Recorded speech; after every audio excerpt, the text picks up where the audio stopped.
The following program, though incredibly nerdy, is intended for mature audiences.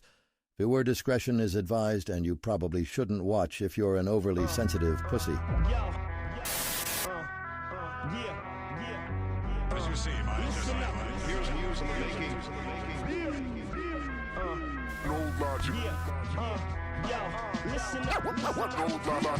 Hey yo, I chop you up in 16 pieces in front of your nieces while I'm eating Reese's and won't even offer a many. Yes, I spit plenty. This is East Coast flow at its finest. In the studio where your finest, put a bullet where your spine is. At 16, I was skipping school and smoking chronic while you was learning about English. Big out with teeth and ebonics. I spit fire so demonic, writing code like I'm Masonic. A Jedi master, breaking sit down like old faster. No medication for this track, cause this is how a psycho rips. My bank account is like casino, roll your pockets like chips.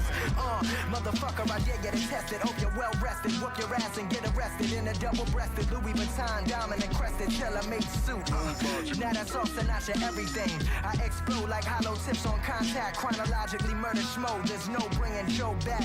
Puffing Cubans and sipping cognac. Mafiatic mentality introduced me to this beat and this fatality. I kill mics like Conrad Murray. Sharp like Hanzo Steel. The rest is obtuse. I get loose when sipping goose and rhyme like Doc Seuss. Flow tight like noose. Whoop ass like Bruce. No time for a truce. Alphabetical, mathematic, addict. I spit 16 so erratic. You think it was a semi-automatic. I know by now you're thinking, oh my God, he let him have it. But that was just a loan. Time to collect like I'm Capone. Read what I've sown. In other words, that is the throne. Chillin' while homies smoking marijuana. If you thinking that this shit is whack, well then you're dead wrong. Cause for every emotion and every mood I have a song. For the club, for the streets, for the whipping, for the sheets. Cause this is where intellect and versatility meets. I'm young Sinatra. Backstage chillin' with Bobby Sox as I got you.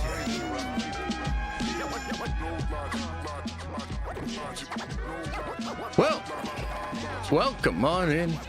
And I suppose I should say good afternoon. Good afternoon. Yeah. Yeah. And it is a big day. It's a big day. And I'm excited to get into it. We actually have a lot to discuss today. A lot to discuss, I say. We might get that friggin' Famke Jean Grey confirmed by maybe Chris Claremont. Maybe he's doing it again. Oh yeah, and actually, yeah, you're right. How could I forget? I have to start with actually another song too. Hang on, let's get this properly set up for you guys. Let's get this properly set up. Yes, I know everybody's demanding it in chat. I see you demanding it. Let me get this pulled up. The viral hit heard round the world. The song that everybody wants my feedback on. And what a way to start the stream. Hang on. Let's get it set up. Let's get it ready to. Okay, there I am. Hello. Wait, here it is. Okay, hang on. Everybody just chill out. We're going to get it set up so that you can all hear it. And we'll get this started. Hang on now. All right, here we go. In the whip, on the way back to mine, we had dinner, seen a movie, and you're sure looking fine. I don't want to be presumptuous, but the vibe I'm getting feels like we're becoming an us. I take you back to my humble abode. I see you checking out my furniture, it's all on the mode. Only one thing left to do, so I hold you by the hand and walk you to my room to see my Warhammer collection. It's the ultimate in turn-based tabletop combat. My Warhammer collection. We're in the city of Sigmar, sipping on cognac. It's true you're not the only model in the room. We've got Arjak, Rockfist, and Space Wolves too. Whoa. Don't be intimidated by my size, but my collection's a lot bigger than most other guys. With a tiny specialist magnifying glass, I painted every figure from the head to the ass. I never finish quick, there ain't no brevity, and it takes between 2 to 5 hours to play. It's true. One roll of the dice and you'll never look back. We got got the World Eaters, Battle Force, Gore Storm, Slaughter Pack. Sadly, they don't teach this class in school, so here's my friend Brett to explain the rules. Yeah, so basically, your main aim is scoring the most VP to defeat he, with objectives primary and secondary. Key battlefield locations, taking out enemies. It's strategic, it's war, play tactically, but with dice. To be honest, that's barely scratched the surface. You're nervous, I get it, maybe we'll play you observers. Those are orcs, that's the space marine, the sort of superhuman monk. Like the detail on the armour, I painted that, it took me 2 months. Yeah, I think she's left. Never mind, do you want to just play me and you? Yeah, alright. Okay, good. Yeah, let's get started. Warhammer collection. You've been gone half an hour and I didn't even notice. My Warhammer collection. Yet another pretty girl couldn't handle all this. Is it just me or are you really horny? No, yeah, I think I misread that. Whose role is it again? What the fuck's the ending? But it's a banger of a song. Do you want me to run it back? I can explain the whole thing. Let's just run it back. Hang on. I know chat wants it. Let's give the people what they want. On the way back to mine, we had dinner, seen a movie, and you're sure looking fine. I don't want to be presumptuous, but the vibe I'm getting feels like we're becoming an us. I take you back to my humble abode. I see you checking out my furniture, it's all on the mode. Only one thing left to do, so I hold you by the hand and walk you to my room to see my Warhammer collection. It's the ultimate in turn-based tabletop combat. Warhammer collection.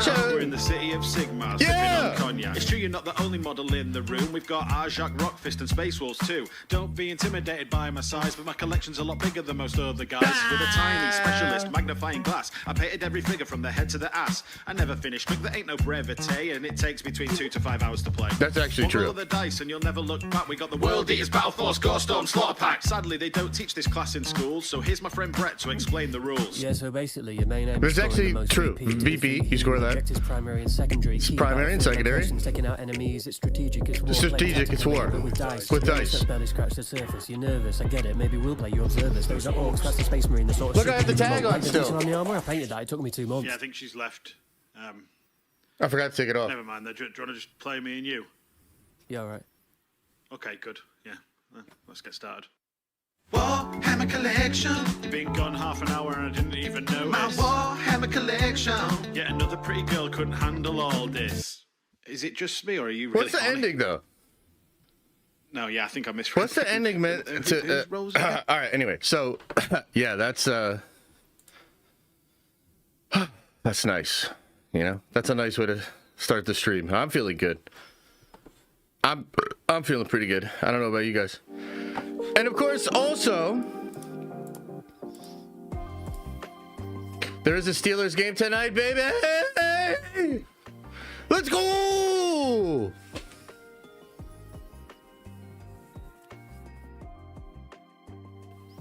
Let's go. Good vibes today. Are you excited for the last Steelers game of the season? God damn it, Daniel, huh? I'm excited. Look, I tell you what. I went to get my haircut this morning. It's story time now. I went to get my haircut, and I love hanging out with my barber, man. I've said this before, but I think one of the pillars of male happiness is having a good barber, which is probably why all the bald folks are all so angry. Really good catching up with him, you know what I mean? Good hanging out. And I asked him while I was there, I said, I'm thinking about getting an Aaron Rodgers jersey. I'm pretty hyped for tonight, but it could be like their last game. Like, what if I got because I got the jersey today. I literally just bought this jersey. Okay. And the question is like, did I get this? Which, by the way, is $130. Are you fucking kidding me? $130. I thought Warhammer was expensive, but yeah. So I'm talking to my barber, and I was like, dude, I want to get the jersey, but what if they lose tonight and Rodgers retires? Then I have the jersey for one game. And he talked me into it. He was like, no, don't think like that. He said, if you get the jersey, they're more likely to win. And you can also just save it and maybe get him to sign it. Either way, it's been a cool season. I was like, okay, all right. So I went and got it. Anyway, how you guys doing, man? How you guys doing? How was your weekend? How's the year kicking off for you guys? You guys having fun? Are you excited for the stream today? We actually do have a lot of stuff to talk about, man. Let me run you through some of these topics. Because it's going to be a long stream. Buckle up your butthole. We've got Black Panther news. Not only does it look like Damson is indeed going to be our new Black Panther, but there's some documentation out there about Black Panther 3 filming in June. Some interesting stuff there. We'll talk about it. Venom, maybe a new Venom. And Sony finally gives up. Some wild updates dropped by Pooper Scooper Daniel RPK Friday night. And so we'll get into that. I've got a Warhammer. I know. Look, just shut up. It's happening. A Warhammer. I got notes. There is new lore. And it could connect to the Cavill stuff, and it's absolutely awesome. So we're going to spend some time on it. We are! And then Jean Grey may be confirmed, and some other stuff that's out there about Secret Wars that is cool. That's how we'll finish it off. Just relax. Just relax. So yeah, it's gonna be a good show. How you guys doing out there? How you guys doing, man? Are you guys excited? I think we can still get Famke and Sadie. Two variant characters have existed simultaneously. Kang, Professor X. Will they do two genes?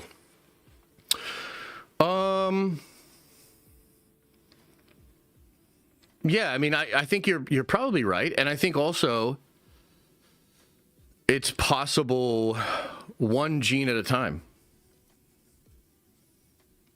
Maybe we get a Famke in Secret Wars, and then we get a Sadie in, or rather the other way around. Maybe we get Famke in Doomsday, and we get Sadie in Secret Wars. Remember, the Hollywood trades broke that Sadie's in Secret Wars. At least that's what it seemed like they were breaking. So yeah.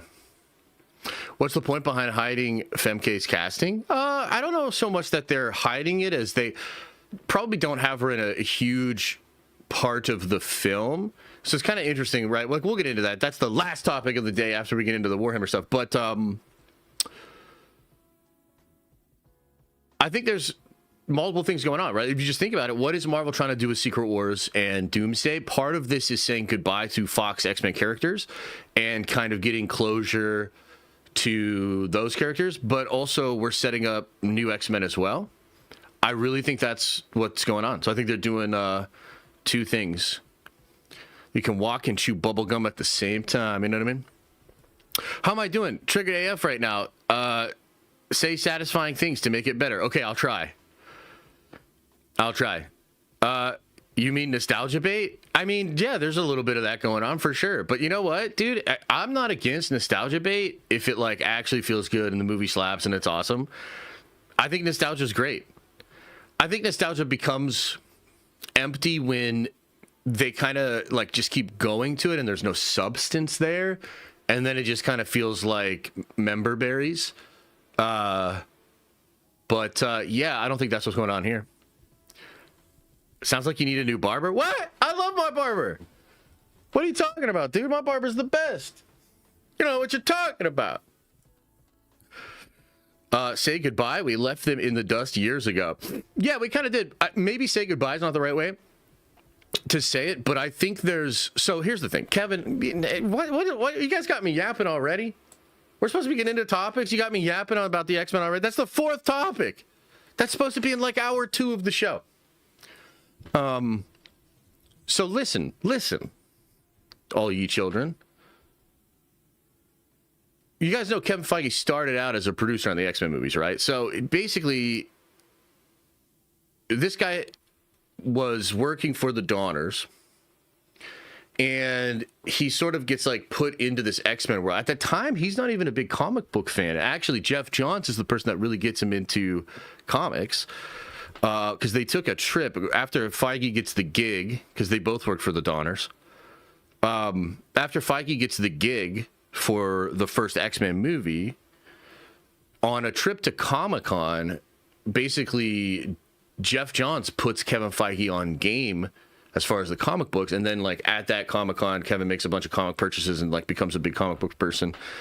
He was more of a Star Wars person than anything, and then, you know, liked obviously the Superman movies and all that, just being a Hollywood guy, but he's really like that. So anyway, he gets the job.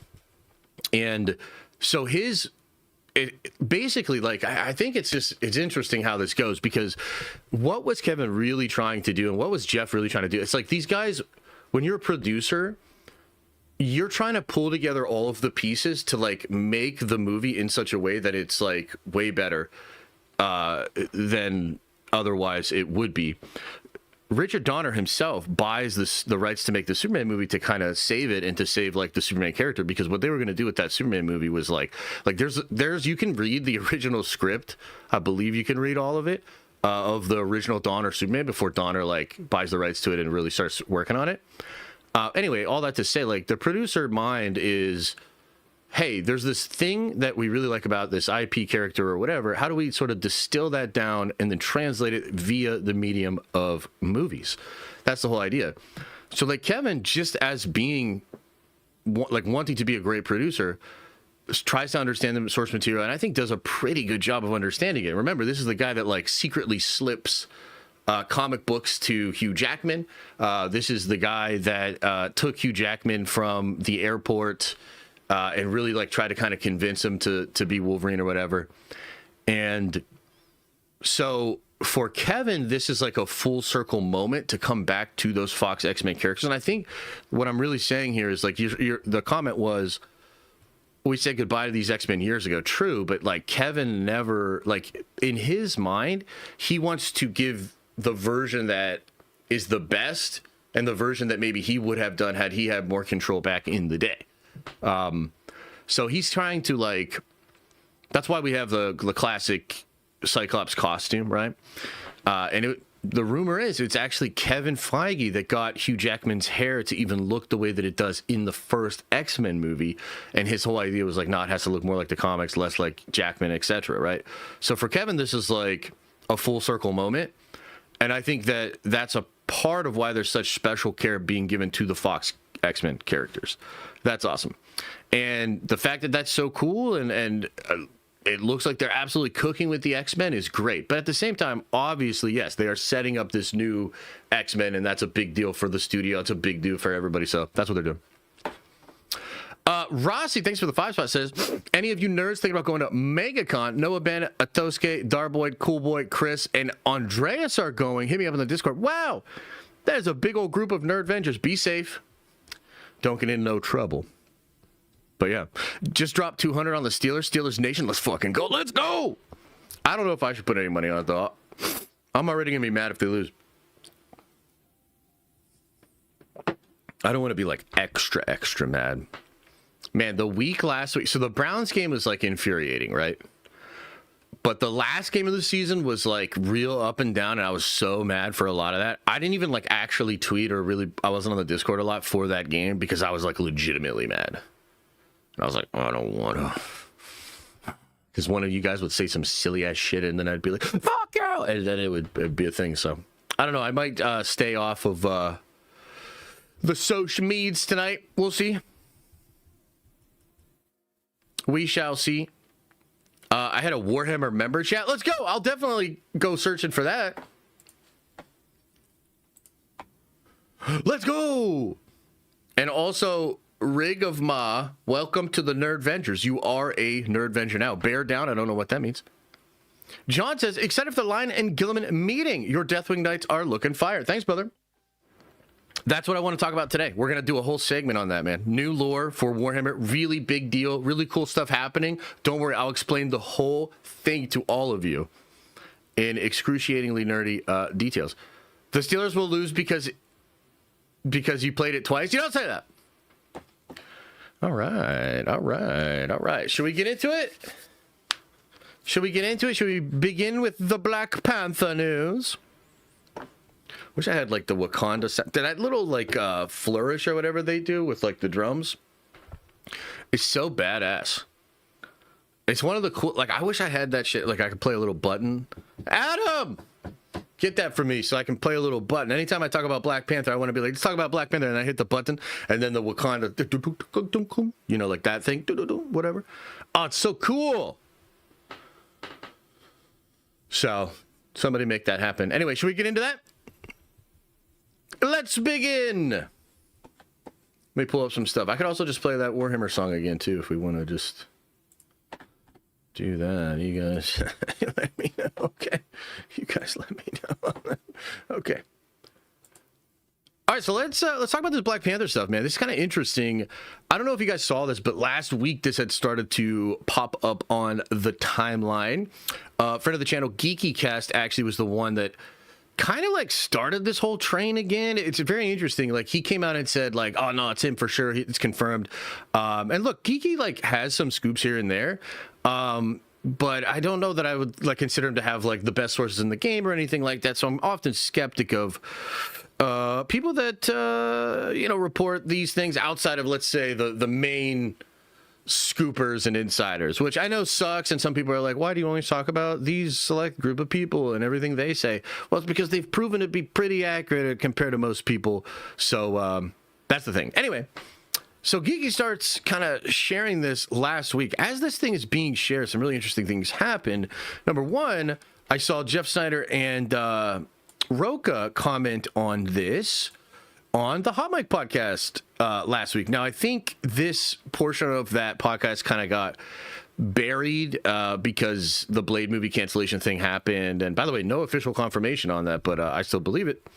But Jeff was asked about this, and he said, it's kind of interesting. I think Damson has been incredibly quiet for having the biggest movie of last year. It's not like the biggest, but movie made over $600 million. Smash hit, highest grossing film in Brad Pitt's career. And Damson was fucking incredible in that movie. Like, that's the thing. He's undeniably great in that movie. Brad Pitt's really good, but I think Damson's performance really what makes the movie. And he's absolutely incredible. And so what Jeff was basically saying last week was, it's kind of weird that you have a breakout performance and a smash hit of a movie, and we hear nothing about what's going on next with your career.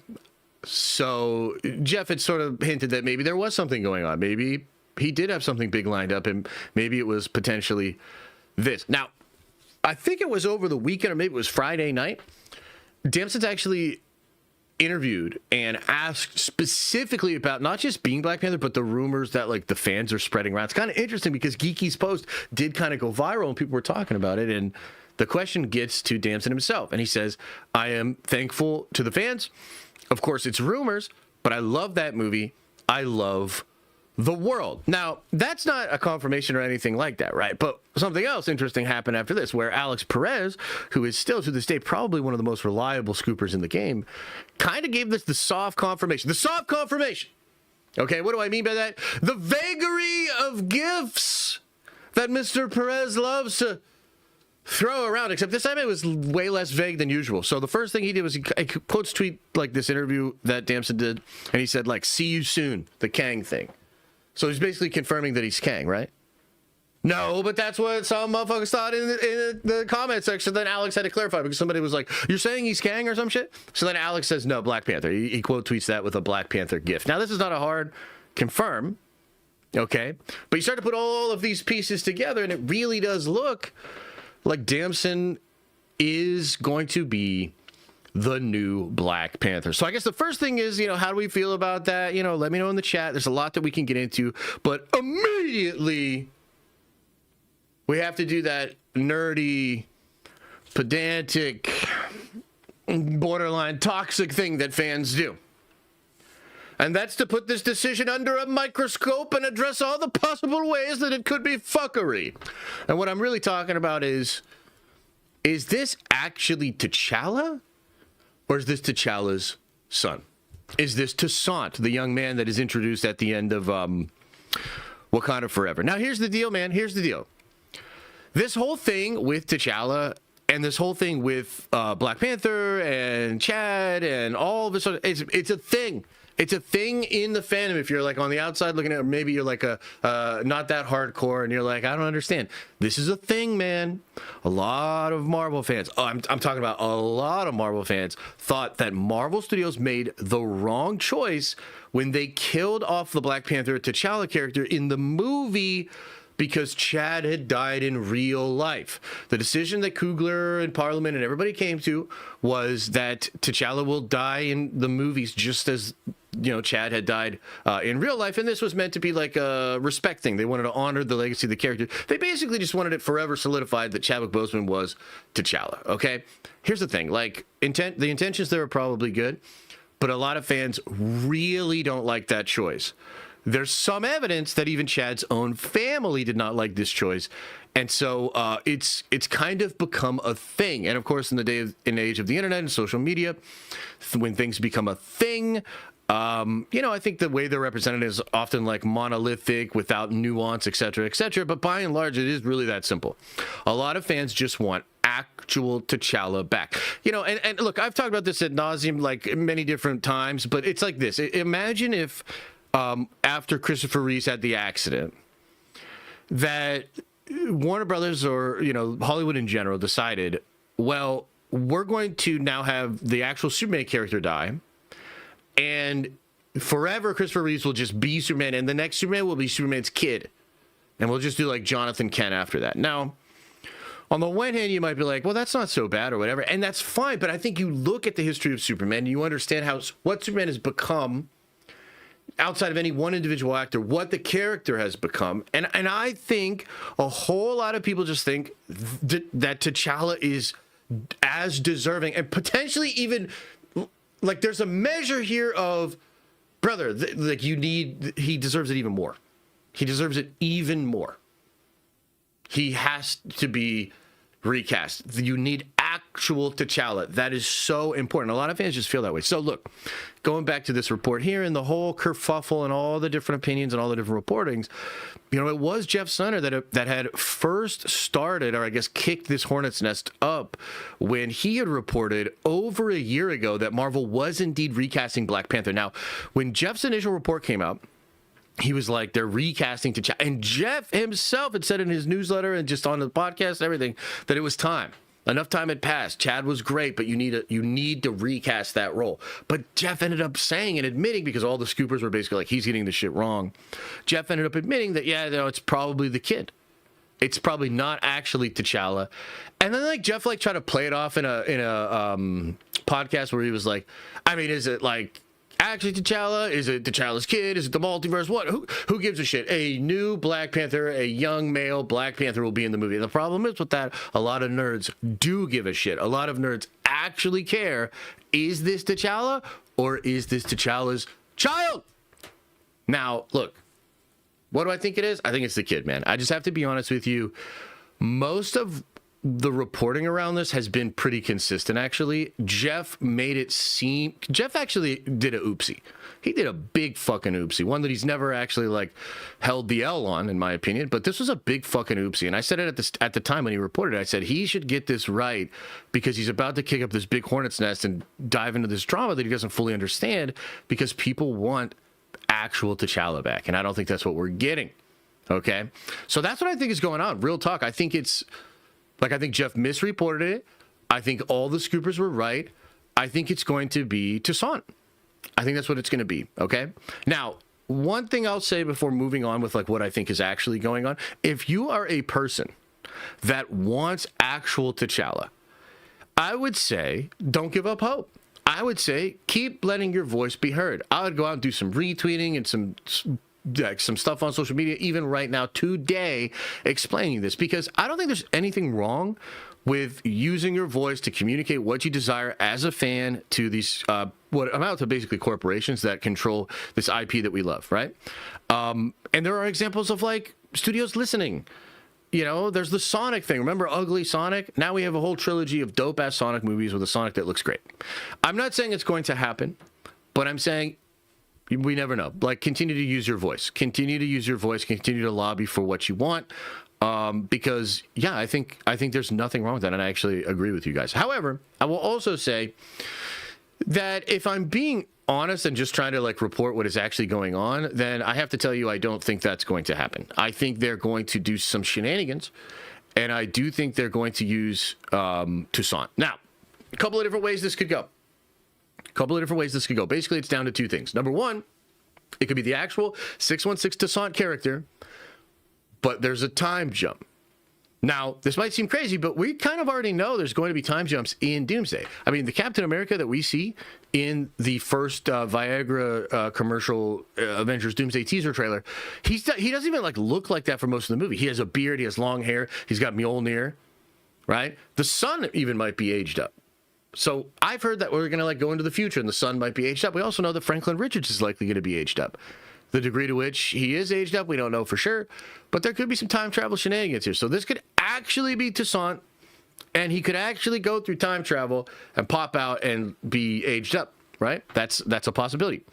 The other possibility is it's through the multiverse. Now, this was the way it was first reported by the insiders. So I just want to be clear. The way it was first reported by the insiders was that this would be through the shenanigans of the multiverse, an aged up version of Toussaint. So that probably leaves only one other option, and that would be that this is another timeline or dimension. And so what that would mean is that the Damson Idris Black Panther is Black Panther from a different universe, just like the X-Men and Doomsday are coming from a different universe, just like the Fantastic Four are coming from a different universe. This Black Panther would also come from a different universe, potentially the X-Men one or the Fantastic Four one, or potentially a whole new one. We don't really know. But that's what it seems as though is happening here, okay? But then there's this little tidbit here, which kind of adds an interesting element to it. And so this is documentation that came out. And here, I'll shrink this down so you can see what it says. This is documentation because apparently Black Panther 3 is actually going to film as early as June 15th this year in London. Pretty wild. Okay, now, a couple of things to say about Black Panther 3. We have heard, and really the first time we heard that there was even going to be a Black Panther 3 really was Denzel Washington confirming that Ryan Coogler had written a special part for Denzel specifically for Black Panther 3. Okay? And now we're getting official documentation. So it says here it's going to shoot in June in London. Black Panther 3 is titled Shadows of Wakanda. That's interesting.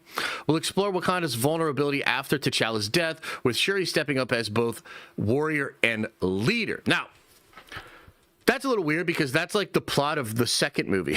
You know what I mean? Like that's ultimately the plot of the second film. So it would be so weird to sort of double down on that and figure that out. There's also no mention of Denzel Washington in this description, and also no mention of like a new T'Challa or a new Black Panther or an aged up Toussaint.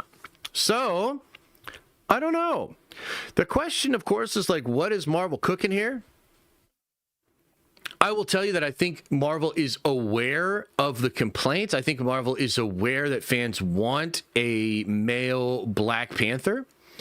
And this seems to be like some kind of shenanigans in their way to get there. But at the same time, I do sort of question how this will work. I question how fans will feel about it. I got a lot of questions, man. I got a lot of questions. How does Denzel tie into this at all? What's the deal here, man? Because it seems as though we're going to get Doomsday, which, look, we just got the trailer last week. It's going to be officially revealed tomorrow. The trailer with Shuri and M'Baku, and clearly the Wakandans of 616 are involved in this movie in a big way. You know, when I first heard the dialogue from Shuri, I thought to myself, that's kind of interesting. I wonder if she's talking to M'Baku or is she talking to this other T'Challa? I'm not really sure. So the question is, how does Damson's Black Panther play into all of this in Doomsday, if at all?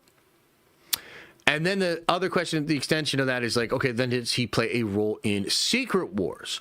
Now, for me, man, I'm just like, I think you need Black Panther. I think you need T'Challa, to be honest with you, for a Secret Wars movie. If you're doing Secret Wars, which is to celebrate like all of Marvel and you're throwing everything in there, that's like one of the promises of Secret Wars is like, it's just an excuse to throw all the toys in the same thing and just have fun. Then, like, of course you need the fucking Black Panther, and you should have the accurate Black Panther. I also kind of had this thought that with the idea of variants being a big deal for potentially both movies, but definitely for Doomsday, it's the perfect opportunity to have multiple Black Panthers. Like, I would take it to the other side of it, and I would literally do like an old T'Challa, like a Denzel, like old ancient T'Challa, and Toussaint by his side from some other universe, and then do another T'Challa over here, T'Challa over here. What about that Star-Lord T'Challa? Just throw him in there. Like, you know what I mean? But that's yet to be determined whether or not that's actually going to be true. And then the question is, okay, so you're doing all of that, but you're about to film Shadows of Wakanda this year in June? That's filming side by side with like Secret Wars. Secret Wars is filming in London this year too. That's kind of crazy. What is this movie? what's the future of the Black Panther look like after Secret Wars? Is it really possible that they age up to Sant, have some shenanigans, make him the Black Panther, and yet also have this movie dealing with T'Challa's death and Shuri stepping up? I don't know. A lot of questions here, but I will say, with Alex saying what he said, with all the noise from Jeff, with all the stuff that the Scoopers have talked about for years, I believe this. I believe this is the plan. And I do think just, either way you slice it, whether this is actual T'Challa or Toussaint, Damson is incredible. He's likely signing a big contract. He's going to be Black Panther. So he's going to be in a lot of movies for the next 5-10 years as Black Panther. And I think that's fucking incredible. Just on that level, we're winning. This dude is an incredible actor. We're blessed to have him. I think he's going to crush it in the role. There are caveats, there are asterisks, there are questions. But overall, that's what's going on. And, I guess one last thing on this, and then we'll see what the chat is saying. I think it's possible that we might not love the decisions here, and yet the way it is ultimately done and the way it is acted and just the way it's presented is so good that it kind of gets our respect a little bit. We're like, okay, well, look, this is at least cool. They're cooking in this way. It's not the perfect scenario for me, but I do like it. I think that's a possibility. And I guess we're just going to have to see. So anyway, that's what's going on. What do you guys think? What do you guys think of this? New Black Panther, Black Panther 3. All the Black Panthers, none of the Black Panthers. What is going on? Let's see here. Just popped in. Saw your IG story. 4 out of 5 this weekend, and I have Texans winning. Sorry. That's cool, man. Being 4 out of... There's nothing wrong with being 4 out of 6. Nothing wrong with being 4 for 6. That's still a pretty good record there. Thank you for the question, though. Doom War? What about it? I still say Doom should be behind the death of 616 T'Challa. Make it a big deal. Doom versus T'Challa meant a lot at the end of Hickman's Secret Wars before the final battle with Reed. Dude, here's what I'll say. Just make Damson T'Challa, and then just make it so in the Wakanda Forever movie, when the body is lifted up in the casket or whatever, that they took him somewhere, maybe to another Wakanda or maybe to some space Wakanda shit, and they fucking healed him. Because that would also explain why T'Challa isn't in the spirit realm when Shuri goes there. Boom, boom, boom. That's what I would do. He's back. And it's actually T'Challa. I mean, we're recasting people anyway, right? We might even recast Steve fucking Rogers. We might recast Tony Stark. So you're telling me, really, we can't just recast T'Challa? Come on. That's what I would do. Feels like they're rushing the fuck out of it when they're filming this summer while Secret Wars is going on. Well, I can understand that, but here's the reality. When did Wakanda Forever come out? What was that? Seriously, when was that? Was that 2024? That might have been 2 years ago. From what I understand, because here's the thing. Think about it like this, bro. When did Denzel first say that Coogler was writing a part for him? 2022? Ain't no way. 2022? Wow. Okay. Wow. Dude, having kids makes time go. I don't know. I don't even know. That is so absurd to me. Anyway. Wow, that's a mind fuck. Anyway, what's the point that I was getting at? What was I trying to say here? Okay, the point I was trying to make is think back to when Denzel first said that he had written the script, or he was writing the part. That's likely many drafts in. And, Coogler's been working. He did Sinners, obviously, and he's got a lot going on, but you're always writer's right. You know what I mean? And I'm sure he's been working on that script. Somebody said, I think he even said this in an interview recently. He's like, yeah, I'm doing Black Panther 3 next, and it's the all encompassing, that's my whole thing. So I don't think they're rushing it, dog. And if anything, I can almost guarantee that this third movie is going to have an incredible amount of thought and preparation and just deepness to it, right? Because look, I do not. Here's the thing that I'll say about Coogler and about that second movie. I actually can't watch that movie. I've watched it in theaters. I've never watched it again. I can't watch that movie for some reason because I just really don't like how the trauma was put into the movie as well. Okay, that's just like a personal thing. But I walked away from that movie thinking that it was well crafted and that it was what Coogler wanted it to be. Meaning, like, he did the damn thing, at least as far as he wanted to. You know what I mean? And I would expect that of all of his movies. I mean, you just hear this guy talk. He's such a craftsman. He just cares so much. I would argue that I expect Black Panther 3 to be like one of the best Marvel movies in the next however many years. Like, I really believe in this guy. And maybe what we'll see is like some kind of catharsis. I guess what I'm saying is I really hope we get some level of catharsis for like fans like me and some fans like you guys that are just, you're in the same boat where you're just like, I just can't get down with that. So you at least have to throw us a bone. I'm not saying you have to like completely acquiesce to what we would do and write our fan fiction, but I do think you should throw a bone to those folks. I'm hoping that Denzel being a part of this is that, because Denzel has a connection to Chad. Denzel was one of the people that like paid for Chad to go to acting school, and Denzel was sort of like a sort of silent supporter of Chad's early career. You know what I mean? And so there's like a full circle element of bringing Denzel into that movie to, at the very least, continue to honor the legacy and everything that Chad did, right? So I don't know, man. High hopes. Look, it's an incredible. I don't know how I would have handled that either, because, you know, we're not as close to it. It must have been very wild, and they just made their decisions and then they just tried to execute the best way that they could. But yeah, hoping that third movie is a little bit more rewatchable for me. They better make Namor as strong as he's supposed to, but they won't. Well, I'll tell you this, he looks pretty strong in Doomsday. He's looking pretty strong in Doomsday. So we can hope, right? I've only seen it once at theaters. Yeah, dude. Haven't watched it since. It was a great film, but not having Chad time, it felt a little empty. Yeah, but it's also just how it's used in the film. And then the mom dying, I don't know, man. I'm sorry. It's just too much for me. It's just too much for me. It's like, just not about that. You know what I mean? Namor was strong AF in Wakanda Forever. Yeah, he was, but look, I think what I want from Namor is to be more villainous, actually. Like, I want him to actually be more devious. I want him to be more full of himself. You know what I mean? Like, I thought Namor in Wakanda Forever was a little too Disney Prince, like whatever weird friends to enemy to lovers bullshit they were doing. No, fuck that. Fuck that. Namor needs to be Giga Chad, Alpha. He should be so fucking full of himself.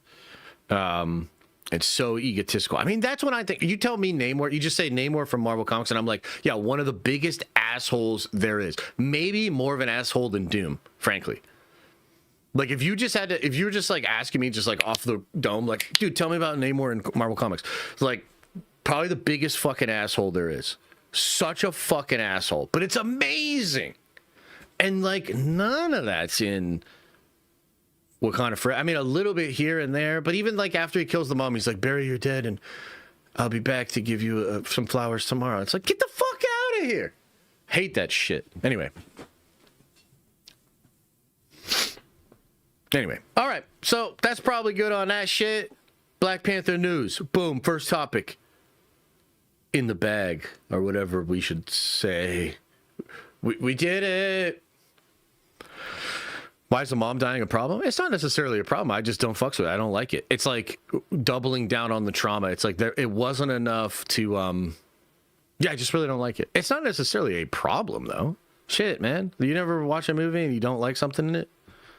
You ever watch a show and you're like, I don't know if I like that direction. What if some dude popped out of your bathroom when you said that and was like, what's the problem with it? You got a fucking problem with this? What's the problem? Exactly. Anyway.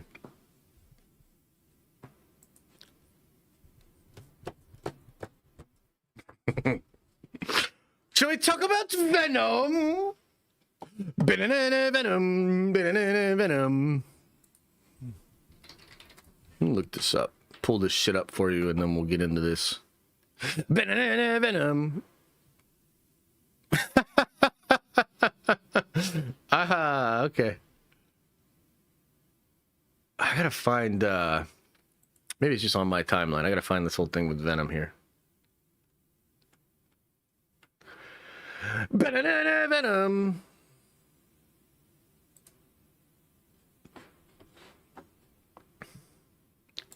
All right, so we may be done with Tom Hardy Venom, which I don't know. You know, part of me's like, fuck yeah, like let's go, let's get a more accurate Venom. You know what I mean? But to be honest with you, like I don't know. I've always liked Tom Hardy's Venom a little bit more than I think most people, maybe even most of you. Chat, what are your thoughts on Tom Hardy Venom? What do you think of it? You like Tom Hardy Venom? You don't like Tom Hardy Venom? Like what are the thoughts on that? I think we'll look back at Tom Hardy's Venom and we'll be like, you know, that was an interesting turn for the character, and it had a certain level of charm, and you definitely would have to argue that Tom really cared about it, and he did a lot to try to make it pop, and the trouble was he was working with Sony. You know what I mean? I think it's ultimately what we're going to think about that movie overall, and I kind of feel bad for Tom in some ways. I feel like Tom Hardy as Venom, with Kevin Feige and Marvel Studios in full control, would have ended up in a better place, okay? But that's obviously not what happened. And so it looks as though we're probably going to get a new Venom. Now, what's interesting about this is, like, I actually kind of talked about this on Friday a little bit, which, by the way, I saw some aggregators on Reddit clip out the part of the stream where I said I shouldn't talk about this, and then I started to talk about it, and they were trying to make it into a whole goddamn thing about how I was saying, and I gotta be careful. I gotta be careful about what I say, and that's why I gotta be careful about what I say, because I almost slipped up, and everybody's anyway. So I was talking about this on Friday, and what I had said was I was starting to hear rumblings of a new Venom from the really good source that had talked to me about how Sadie Sink is Jean Grey, okay? And that's true. I did hear that.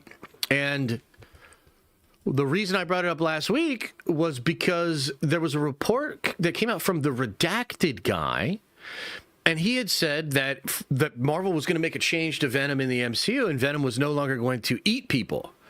And that's just like a Disney thing. They're like, yeah, we don't want the cannibalism. Like, can we tone down the cannibalism from Venom just a little bit? And I started to put like 2 and 2 together where I was like, oh shit, redacted guy talking about changes Marvel Studios wants to make a Venom. I'm starting to hear about a new Venom. Oh my God, this is really, really crazy. So then out of nowhere, Daniel reports, I think late Friday on his Patreon, a number of different things related to Sony and Marvel.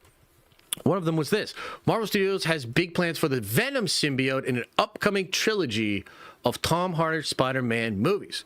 On top of that, he also said Sony is more open to sharing their characters with Marvel. Okay, so I gotta say, with Daniel kind of saying this and all the other stuff I've been hearing, we don't want to use necessarily the word confirm, but strong evidence suggesting that you're going to get a new Venom. And man, that's kind of sad because, man, I remember when Kang Dynasty was still a thing, that Paul from Heavy Spoilers had reported that Tom Hardy's Venom was going to get brought into the MCU proper. Okay, and I believe Paul. And what this means is that at the time, which I think was legitimately before the third Venom movie, which is probably what, well, it might have been some other things, but I think this was actually before the third Venom movie came out. And it seemed like what was going to happen was legitimately that Eddie Brock was going to be, or rather, Tom Hardy's Eddie Brock in Venom was going to be the guy for the MCU Venom. That's like, it seems like that's what was happening. And then remember that Sony starts cooking with the Venom 2 thing and the No Way Home connection. And then there's a piece of symbiote in the MCU. And then maybe that's going to be connected. And even what happens in the Spider-Man Brand New Day. But what this seems like, and combining it with the other rumors, is like, yeah, Marvel and Sony have come to a new arrangement. Now, we actually kind of heard about this after. Remember when that Sony executive came out? This must have been like midway through last year. That one Sony executive, it was like after Craven came out and fucking bombed this dude before he got fired. He came out and said some wild shit. And he was like, it's snake bitten. It doesn't matter if they're good or not. Everybody's gonna fucking meme on him and shit. And he was making all those statements. So that guy gets fired anyway. And then we started to hear from the insiders and the scoopers that maybe Sony was done. Maybe Sony wasn't going to do any more of the Sinister Six movies. Maybe they weren't going to do any more with Vulture. Maybe they weren't going to do any more with this character, that character, and all that, right? And it seems like all of this news is converging to a place where it is very likely that Sony is abandoning their old strategy for this. And it seems like two things are going on. Number one, they're way more willing to give their characters to Marvel. And number two, they're doing a whole new Venom, which I believe will be a more comic accurate Venom in 616. Maybe it'll be the same Venom symbiote, although I doubt it because I don't think they want Tom Hardy's voice or any of that kind of shit, right? So this is very likely to be just more of a Marvel 616 thing, okay? Now, there's two sides to this. The one is like the Venom thing, and the other is just like overall, what's the deal with Spider-Man? How is this going to work, right? Well, I would say from the Venom perspective, it's like Marvel, it's tough because Sony had, the best thing they had going on was the Venom stuff. It had made the most money. The first one almost made $900 million without Spider-Man, which is really crazy. And I think that's like where they get a lot of their confidence that they would have been able to do this without Kevin, because remember, like after Far From Home, Sony takes the license back. That's when Tom Holland gets all drunk and calls Tom Rothman and Bob Iger, and then he decides to give up alcohol forever and make non-alcoholic beer or whatever. But the point is, like, this has been a real fucker of a relationship between these two studios. And Sony literally thought they did not need Marvel. They thought they did not need Kevin Feige, and they thought they did not need Marvel. And I think after losing hundreds and hundreds of millions of dollars, they may have finally come to a place where they are like, wait, maybe 75% of these other movies is way more than 100% of us losing hundreds and hundreds of millions of dollars. So I guess to all of you out there that refused to go see any of these Sony Marvel movies, pat yourself on the back, go get yourself a lolly or something. Good job. You did it. You're the real hero of this story. You're the one that convinced your grandmas, aunts, uncles, nephews, and friends not to go see these other movies and explained that they weren't actually Marvel movies. You did it. I'm really proud of you. I'm really proud of you. And this will probably lead to like a much better solution. Now, the other question is like, so what does this actually look like? Well, we know Sony is doing Spider-Man stuff. They're currently working and wrapping up the Spider-Noir show, which they've promoted. And I think they'll promote a little bit more. And that's coming out on Amazon Video. I'm actually really excited for that. Lord and Miller are involved in that. And then the other thing that Sony has going on is the Into the Spider-Verse movies, which are critically acclaimed, award-winning, smash hits as far as animation is concerned. So I think Sony is just going to focus on those things. They're going to focus on Miles and that animated movie, which Lord and Miller's also involved in. And they're going to focus on Spider-Noir. And it is possible that they continue this. Maybe they do another show like Spider-Noir with a different variant of Peter Parker. And they sort of cook like that while allowing Marvel to cook with Tom Holland's Spider-Man unabated. Meaning give them anything they want. Anything. Okay? I think that's probably what's going on. Now, good and bad news for Sony characters. I do think some of them might get brought over because like think about it. Some of them are literally established in MCU movies and then Sony tries to like make them into the Morbius thing and all that, right? So it might be the case that the characters that existed in Tom Holland's movies are the ones that will remain, but Tom Hardy kind of hasn't. And you can kind of see the calculus here by Kevin as far as like keeping them all out of it. You know, one of the last big scoops that the late, great John Schnepp had, you know, rest in peace to the original Sweaty. John Schnepp, one of the last reports he had was that they actually shot a scene with Tom Holland Spider-Man for Venom 1. Yep. And Kevin Feige said, hell no, dog. Get that Tom Hardy Venom out of my face. Or I guess you can't play with Tom, right? And so Kevin, from what we understand, has always tried to keep this shit at arm's length. And I think we're starting to see maybe why. Kevin wants his own Venom, wants his own version of Venom, and I think he wants a 616 Venom. That's what I think is going on. Now, one last thing on this. The way I would do this, the perfect solution, and this part is speculation. Sony should do mature Elseworld Spider-Man shit via the Amazon stuff. They should do mature, like, versions of Spider-Noir. They could do a Scarlet Spider one. They could do a Spider-Gwen one. Because, by the way, one of the first things that happens with the Ghost Spider, which is Spider-Gwen, when she's first introduced, she's literally killing people. She actually kills Peter Parker in her own universe because he's a lizard. But anyway, that'd be kind of badass. What if, like, you did a Gwen pool, or sorry, a Spider-Gwen that was femme fatale, actually badass, and violent. Like, really violent. I think that could play. I think that could work. So if I were Sony, what I would do is build a mature Elseworld stuff with the license via shows like that.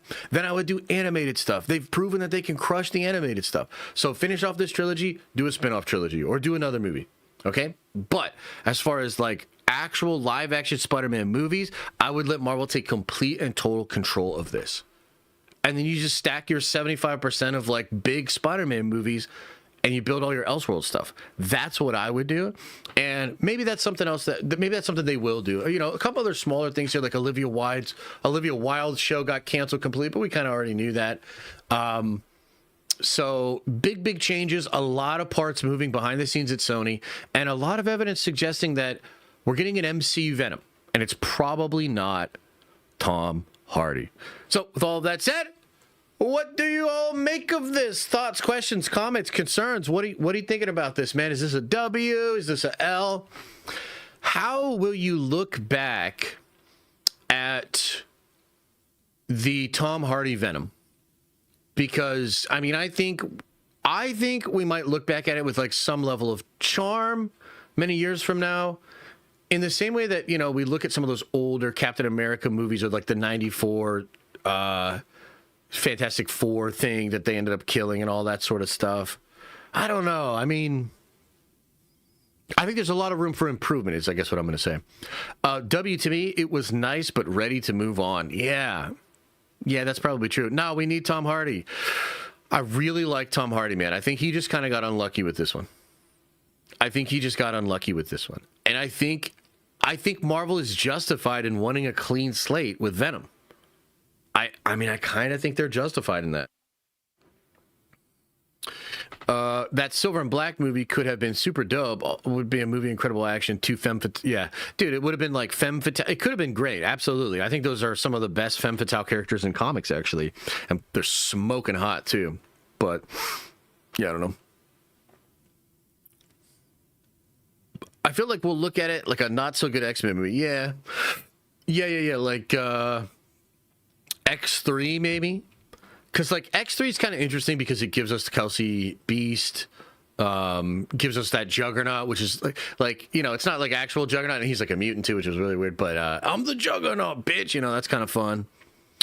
So yeah, I mean, I guess what I'd say is this: like, I'm trying to find a way to be like, you know, Tom Hardy's Venom. You know, you done good. And I was entertained, and I authentically enjoyed the passion that Tom had for that character, for those movies, and I'm glad he did it. I will always look back at those movies fondly. That second one is pretty bad, but I like the first one and the third one a lot.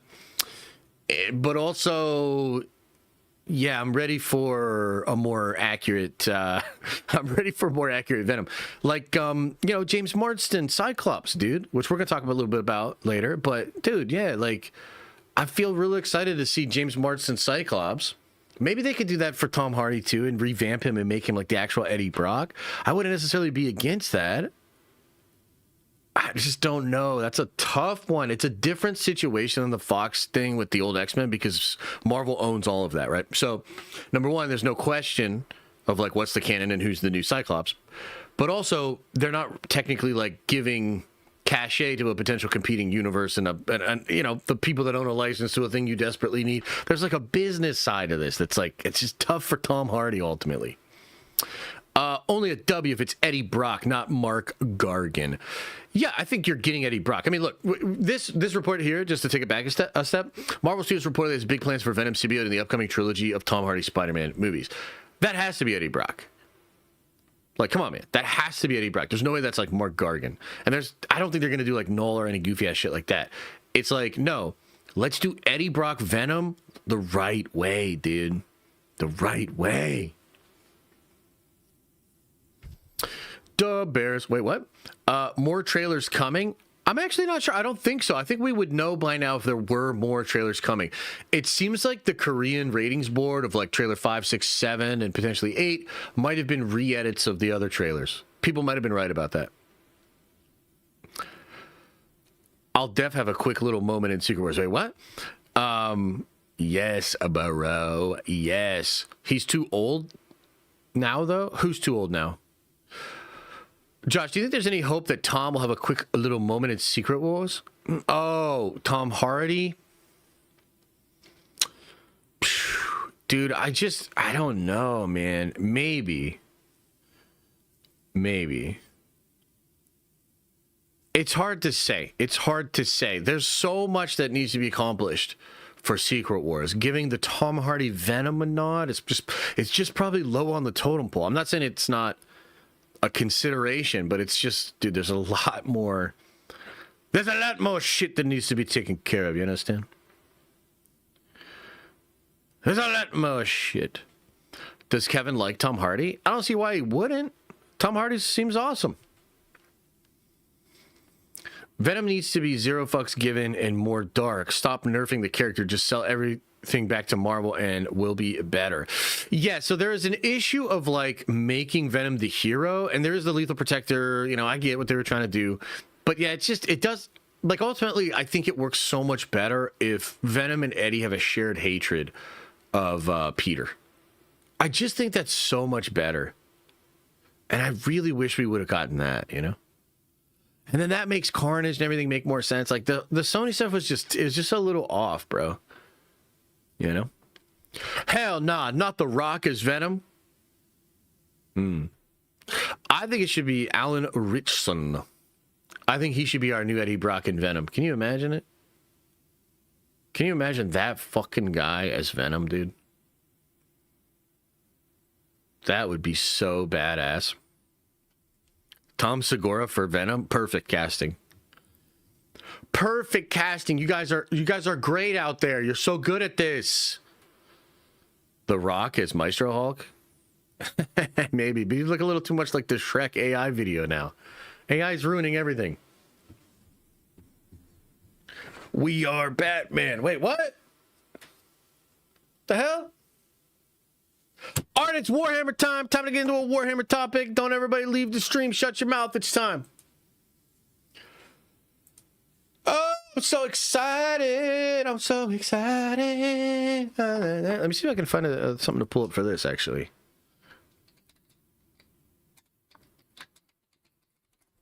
I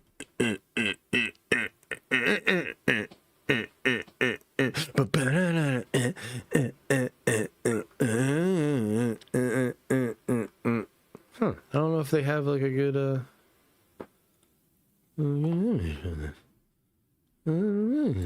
hang on.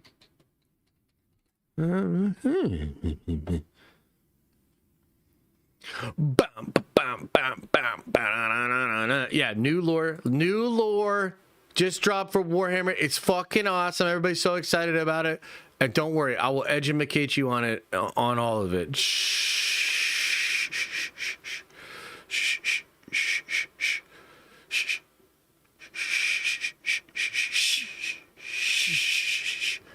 Damn, I don't know if there's a good way to...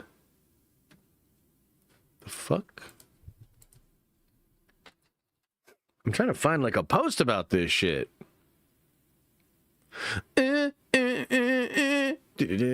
Oh, here it is.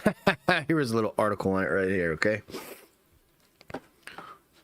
All right, everybody, shut your mouth. Shut your mouth when you're talking to me, okay? It's time for a Warhammer segment. Okay, so we got some crazy brand spanking new lore for Warhammer 40,000, and possibility that this actually does connect to the Cavill stuff, which is always really exciting. So let me take you through this here. Okay, we're over on IGN here. The title of the article says the Warhammer 40,000 narrative finally looks set for a significant jolt forward after 500 Worlds book teases long-awaited meeting of Primarchs. Warhammer 40,000 lore fans are in overdrive after a single page of a new campaign book teased something that's never happened before in this setting. The meeting of the two loyalist Primarchs. The Primarchs are the overpowered, genetically engineered demigod sons of the Emperor, the leaders of the loyalist Space Marine legions before they were broken up into the chapters following the catastrophic civil war, known as the Horus Heresy. Warhammer 40,000 as a narrative operated for decades, with most of the Primarchs either thought dead or lost in the war. Today, only 2 Primarchs are confirmed alive and active in the current setting of Warhammer 40,000. Ultramarines boss Roboute Guilliman, who returned to the galaxy during the Gathering Storm event in 2017, and Dark Angels Chief Lionel Johnson, who miraculously popped back up into existence as a part of the Arcs of Omen storyline in early 2023. My God, that was 3 years ago. Holy shit. These were galaxy-shaking plot developments for Warhammer 40,000 setting, and ever since Lionel Johnson's shock return to 40K, fans have wondered whether or not he'd finally bump into his brother, Roboute. Now it looks like that long-awaited family reunion will take place in the coming months after a new campaign book teased the meeting of the Emperor's sons. Okay, so, pretty hyped up. Let me just kind of explain it from here, okay? So, I got to explain a couple of different things, because I know we got some Warhammer normies in here. Don't worry, I'll explain it all. So, the Primarchs are like the sons of the Emperor, but they're also kind of like the Avengers. They're the biggest deal in the setting, and right now, the Imperium is run by one of these sons that has been brought back to life, Roboute Guilliman, okay? Now, I've been kind of showing you guys some of the cinematics over the past couple of weeks, and we've been talking about the Ultramarines a lot. The Ultramarines are the blue Space Marines, and the memes in the community right now for Warhammer are basically that they're like the main characters, and this is a lot due to the success of Space Marine 2, the video game, and of the secret level episode of the Amazon thing with the same character from Space Marine 2. So maybe some of y'all have played the Space Marine 2 games. Maybe some of y'all watched the secret level episode with Titus. Titus is being called John Warhammer because for all intents and purposes, he's kind of like the main character of Warhammer right now. It's crazy, and I don't love it, but at the same time, when something becomes super popular, you know, they're smart to kind of, I guess, feed off of that, do more of it. So just the other week, I showed you guys a really cool cinematic that explained that the new story going ahead for Warhammer is that John Warhammer, Titus, is now captain of the Ultramarines again, and the Primarch, who is Roboute Guilliman, has tasked Titus and all the Ultramarines with retaking the 500 worlds of Ultramar. And so basically they're on a crusade. They're on a crusade to recapture all of these home worlds of the realm of Ultramar, which was Roboute Guilliman's realm. Okay, anyway, that's the first thing you got to understand, okay? The Blue Boys, Titus, John Warhammer, big main story. Now, there's another big crazy part of this story that has to do with Lionel Johnson. Now, I actually talked to you guys about this a couple of weeks ago as well, because he's a Primarch, the second loyalist Primarch to return to the setting. And so obviously that's a super big deal. It would be like in Avengers Doomsday if they brought back Iron Man and then they brought back Captain America. Well, you would assume those two are going to have a conversation. And a lot of fans would be like, oh man, I wonder what they're going to say to each other. I wonder what the implications of that meeting are going to be. And it would be really crazy for the Avengers if both those homies came back, right? It would be very, very wild. Well, that's basically what happened 3 years ago when Lionel Johnson returned. But ever since then, they have not met. And so we've been like, well, what the hell is going to happen when these two characters meet? And so it's been a big thing that the fans have been anticipating for a long, long time. So this leaked over the weekend.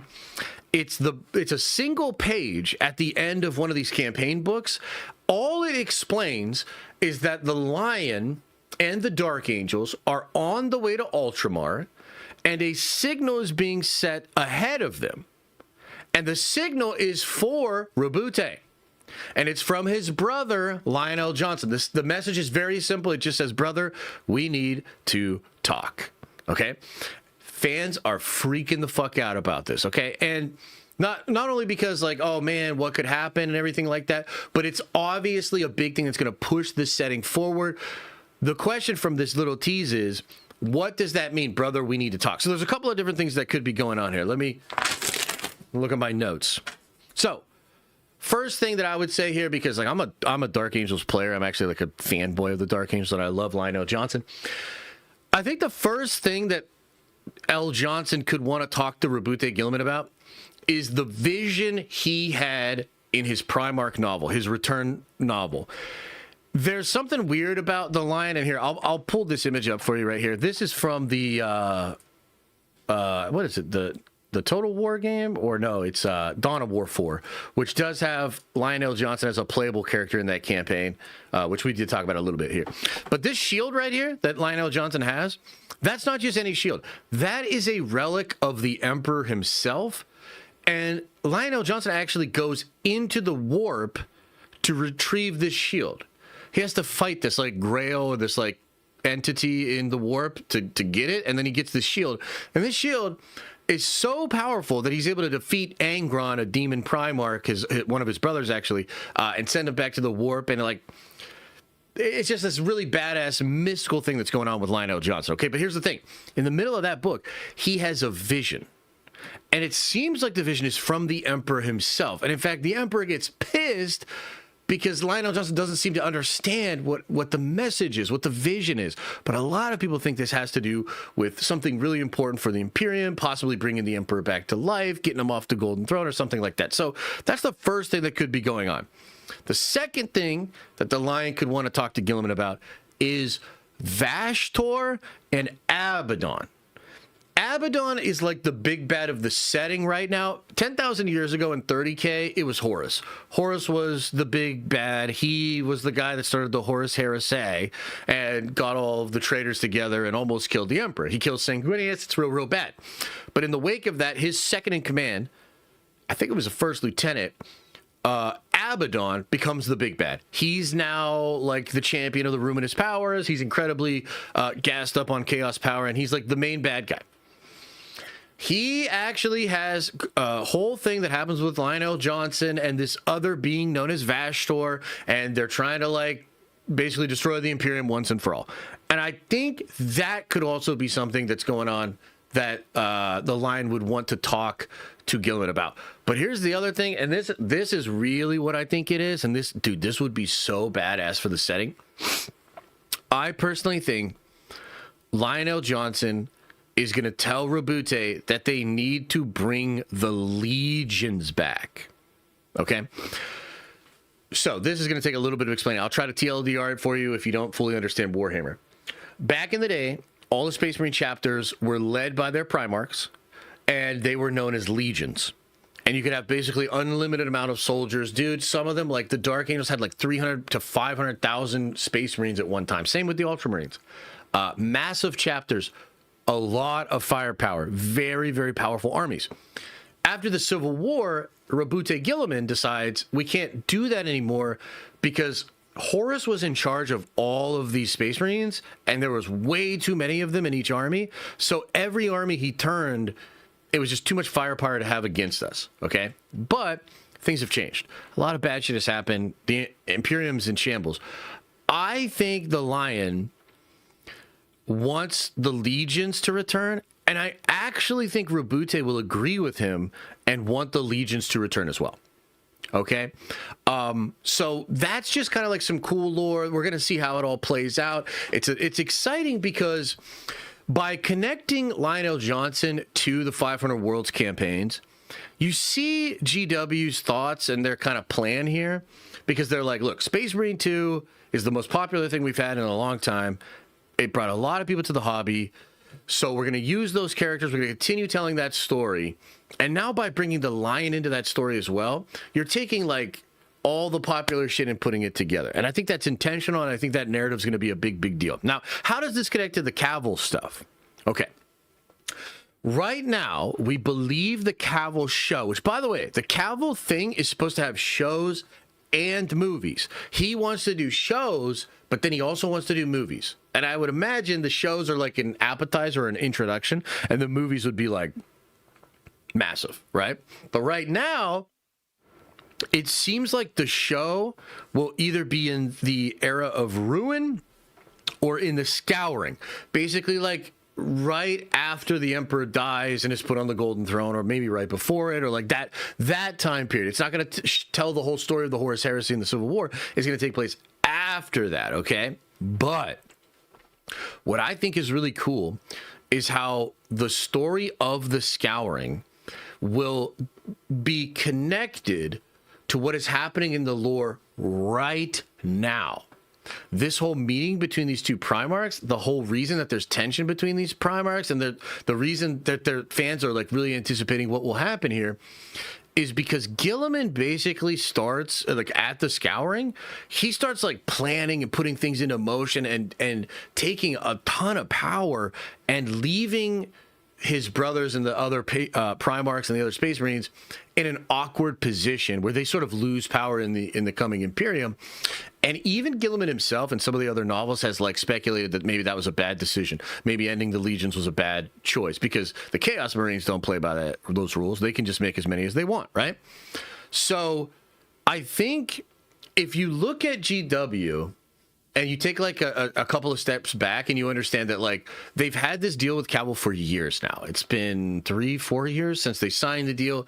It's been 2 years since they codified it. They're working on scripts. They have this big plan. We know that the novels will be used as the base for the lore. And we know this because there's a novel that's been delayed because of the show. Okay, the author let that slip, and we're like, whoa, that's really interesting. So that means what they're cooking with the Black Library or their canon novels, they want to be accurate to what they do with this show. This isn't going to be like Star Wars or even Game of Thrones, where they'll take liberties and change things. No, they want the same canon.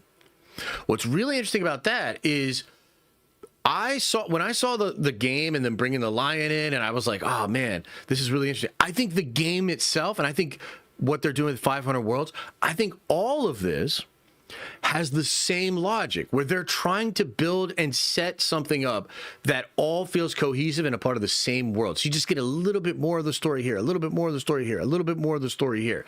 And the way that the meetings between these characters in the Scouring goes will have to do with how they're going to have conversations now in the 41st or 42nd millennia. In the coming months, we will know more about that. Okay. So that's all. That's basically why I think this is so fucking cool. Why fans are so excited about it. And one other thing I'll say is, so I read through the first book in the Scouring series. I absolutely love this book. I think this is one of the best Warhammer books I've ever read. And there's something really subtle about the book that not a lot of people are bringing up, and it's that although the book deals with the Primarchs a lot, there's actually not a single chapter that has a perspective of the Primarchs. There might be like a little bit of a moment with Gilliman where you get a little bit of his POV, but for the most part, no scenes between the Primarchs, no POVs from the Primarchs. Now, if that continues, what that means is you will actually have the possibility of the show giving us those scenes, those meetings, and those POVs, which we're like desperate for. One last example here, because I know the non-Warhammer fans are like losing their fucking minds in chat. One last thing I want to say about this. There was a moment in the Scouring book where Gilliman kind of pulls a fast one on all the Primarchs, and he's sort of like gets the humans on Earth. So whether it's the High Lords of Terra, or it's the traders over here, or it's the navigation people, or it's the people from the Sisters of Battle, or whatever, he basically gets all of these other groups of humans, of mortal humans, to have a voice at the council. But the only reason he does this is so that they overrule his brothers and give power to him. Okay? It's really shady. However, there's a moment that's really weird where Lionel Johnson is actually the first voice of the Primarchs to come forward and basically say that we're going to honor this, we're going to respect what the humans have to say, and we're going to do what Gilliman wants. And it's like out of nowhere. It seems very uncharacteristic of him to make that comment in that moment at that big meeting. And like when I read it in the book, I was like, you know, I think this could be something that is fleshed out in a scene in the show or in a movie or something like that. Like that Cavill might have an opportunity to like flesh that out in a really, really interesting way, because that scene actually really doesn't make a lot of sense otherwise. So anyways, that's the Warhammer news. Any thoughts, comments, questions about this dope ass Warhammer stuff that everybody's really excited for? What do you think? What do you think, chat? Pow? Are you saying Pow? I'm listening but not paying attention. We need to do better. Who is Cavill playing? Is he playing anybody or is he just producing? So I think he's going to play somebody for sure, but I don't know that he'll actually be the star of the first show. And I don't know that he has to be, depending on how they build the thing, but yeah. Let's see here. Warhammer will definitely be better than Star Wars, says GP Covenant. And it will definitely take over Disney Star Wars. Yes, I agree with you. I agree with you there. How does Doctor Doom fit into all of this? He doesn't. We'll talk about Doctor Doom in a second. Just relax. So who are we thinking Henry will play? Rabute? I think so. I think so. I think he plays Rabute or he plays Valdor. The only thing about him playing Valdor, and maybe this is attractive to Cavill, I don't really know. The only thing about him playing Valdor is like, so I read that whole book. It's 15 hours of audiobook. And I'm going to read it again. Like, I love that book. Valdor doesn't say a goddamn thing in that book.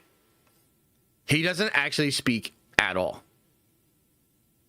He is reduced to just being shocked, and he's definitely considered. I mean, we know why. If you read The End of the Death, you know why. He saw the next 10,000 years, and he saw what's going to happen to the Imperium.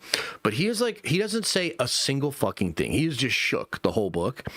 And I'm like, man, that kind of sucks. And also, would Cavill do that? Would Cavill do a whole fucking show where he's just like, you see him and he's just sad? I don't know. Josh, you should get a pair of in-ear monitors. They sound amazing and don't mess with the hair. Oh, okay. Yeah, maybe I should. Zane1374 says Warhammer will definitely succeed and will not fail. I agree with you, Zane. Thank you for the comment. What do you think the movies will be about? I think they could be about the upcoming war in Armageddon. Yeah. I think that's a good bet. Like, so there's a couple of different ways they could do it. What I would do though is like build up to something big, build up to like the King in Yellow, build up to the Star Child, do something really big. I think that's the way I would go with it, but I don't know.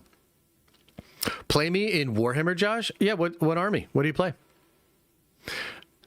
Yeah, let's go, Christian. Hell yeah, baby. Hell yeah. Disney will buy it and ruin it. Yeah, we can't let that happen. Is this Steeler fan still yapping about the glorious Warhammer? Hell yeah, I am, Kalen. Do you need me to start over? I'll start the whole segment over. Nobody cares. Let's talk about Supergirl. God damn it, chat. How could you do this to me? How could you do this to me? You know I love Warhammer, and we got some of the coolest shit going on in War. Oh my God, the Primarchs are finally meeting. It's Lionel fucking Johnson meeting Robot Gorilla Man. You know, it should be a goddamn civil war. Fuck that. The Boy Scouts shouldn't be in charge. Rabute Gilliman, Robot Gorilla Glue Man. Fuck that.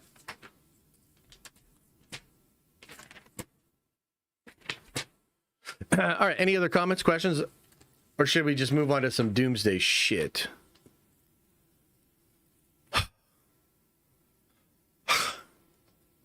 We're still talking about Warhammer? Shit, talk about the boys. What? Y'all don't like the show, then kick rocks somewhere else. Yeah, let them know. I had a friend tell me that Supergirl is en route to beat Doomsday. Wow. Wow, interesting. That's yeah, I don't know how to feel about that. Read member chat. It's imperative. Okay, I will. Hang on. Happy Monday to y'all. Here's some life advice. Never bet thousands of dollars on the Eagles in the playoffs. This has been my TED Talk. Oh, that's a tough one. Female Custodies coming Friday. God damn it, Adam. Have you seen all the comments I'm making on Valrak's videos? I bet he's gonna ban me on his channel. Zach says, "What up, nerdy fam? I gotta watch after work, but much love, everyone. Josh is the GOAT. Go Steelers! Hell yeah, go Steelers, baby!" Let's see here. D Murdoch says, "Hey Josh, Happy New Year! Marvel 2026 is cooking. Everything we're getting: Punisher special presentation, Daredevil boarding in season 2, Spider-Man Brand New Day, Doomsday Plus, WandaVision, Vision Quest, and Avengers for life. Hell yeah! You forgot about Warhammer though. Warhammer's cooking too." Only problem I see is Warhammer finding the right directors. Yeah, that is a really important part of it, for sure. Yeah. Doom news, please. I'm fiending out. Okay, yeah, let's do some Dr. Doom shit. Okay, ready? All right, good Warhammer segment. I'm glad we're all excited for that shit. Let's go.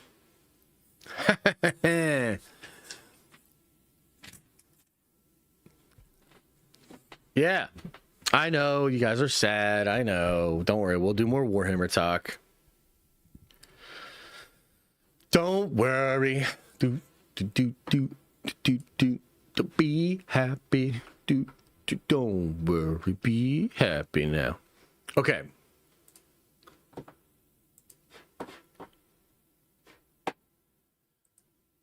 Okay, let's talk about Doomsday, and let's talk about some really fun stuff that's being spread around right now. So Chris Claremont is at it again. You know what's kind of fun about Chris Claremont? I did not expect this. I actually did not expect him to continue to talk like this because he's still writing books for Marvel. In fact, I think he's doing a new X-Men book or some shit. Chris Claremont is actually back doing shit for Marvel. And he's also out here saying stuff that he must know he's not allowed to say. Now, I will say this is different than the first time. The first time he popped the fuck off. He said so much wild shit. And don't worry, we will revisit it. This time he only basically says the one thing here. So we'll let's see what he says. Let's see what he says here. What a difference a costume makes. Yeah, what do you think of the Doomsday teaser with Cyclops? How to put this tactfully? Have you ever noticed that with almost all costumes that work in comic books, in real life, they don't register as brilliantly as they do in print? I mean, yeah, Jim's designs are gorgeous on the page. And the thing I find most wonderful about it is the bringing back James Marsden, the original James Marsden. No, they're bringing back the original cast, including Famke. What? He should have said that shit. So first of all, I don't really understand what he's saying in the first place. He's like, what a difference a costume makes, and people went nuts for that costume. But I guess he didn't love it. He's kind of like, the comic kind of seems as though he's saying like it's not as brilliant as it is in the comics. And I mean, look, there's absolutely truth in that. Like what works on the page does not work on the screen. But that's like what a producer does. Like that's what's kind of cool about being a producer is you have to like make it work or do it in such a way that it feels like it's the same thing as it was before, but it works. I mean, I thought what they did with the Wolverine costume in Deadpool and Wolverine was unfucking believable. Like that design team, the ability to actually make that work, and I legit never thought it would look that good.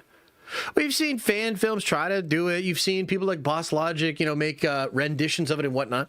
I never in a million years it would look that good. And from what I saw with that Scotty Summers suit, I think it looks incredible. Now they had to get rid of the trunks. I don't know if the trunks would have worked. And yeah, so there's no trunks and it's different, right? There's like a tacticalness to it. There's probably some stuff they do in the stitching and the design to just make it look a little bit better. But overall, it works. But obviously, that's not really what the clip's about. Nobody's focused on that. Everybody's focused on him saying that they're bringing back the original cast, including Famke. Now that's wild. Okay, that's wild for a couple of different reasons. Number one, I do think some of the scoopers and insiders were hinting that maybe Jean and Storm and them had died and they were not in the movie. Okay. And to up till now, she has denied being in the movie.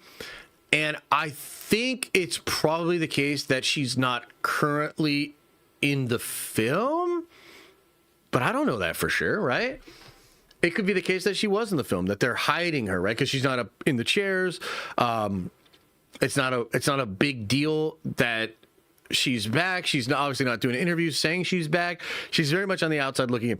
And the thing with Hallie is it seems like the same thing with Hallie. I mean, there's basically no evidence other than maybe she had white hair at one point in the last couple of years.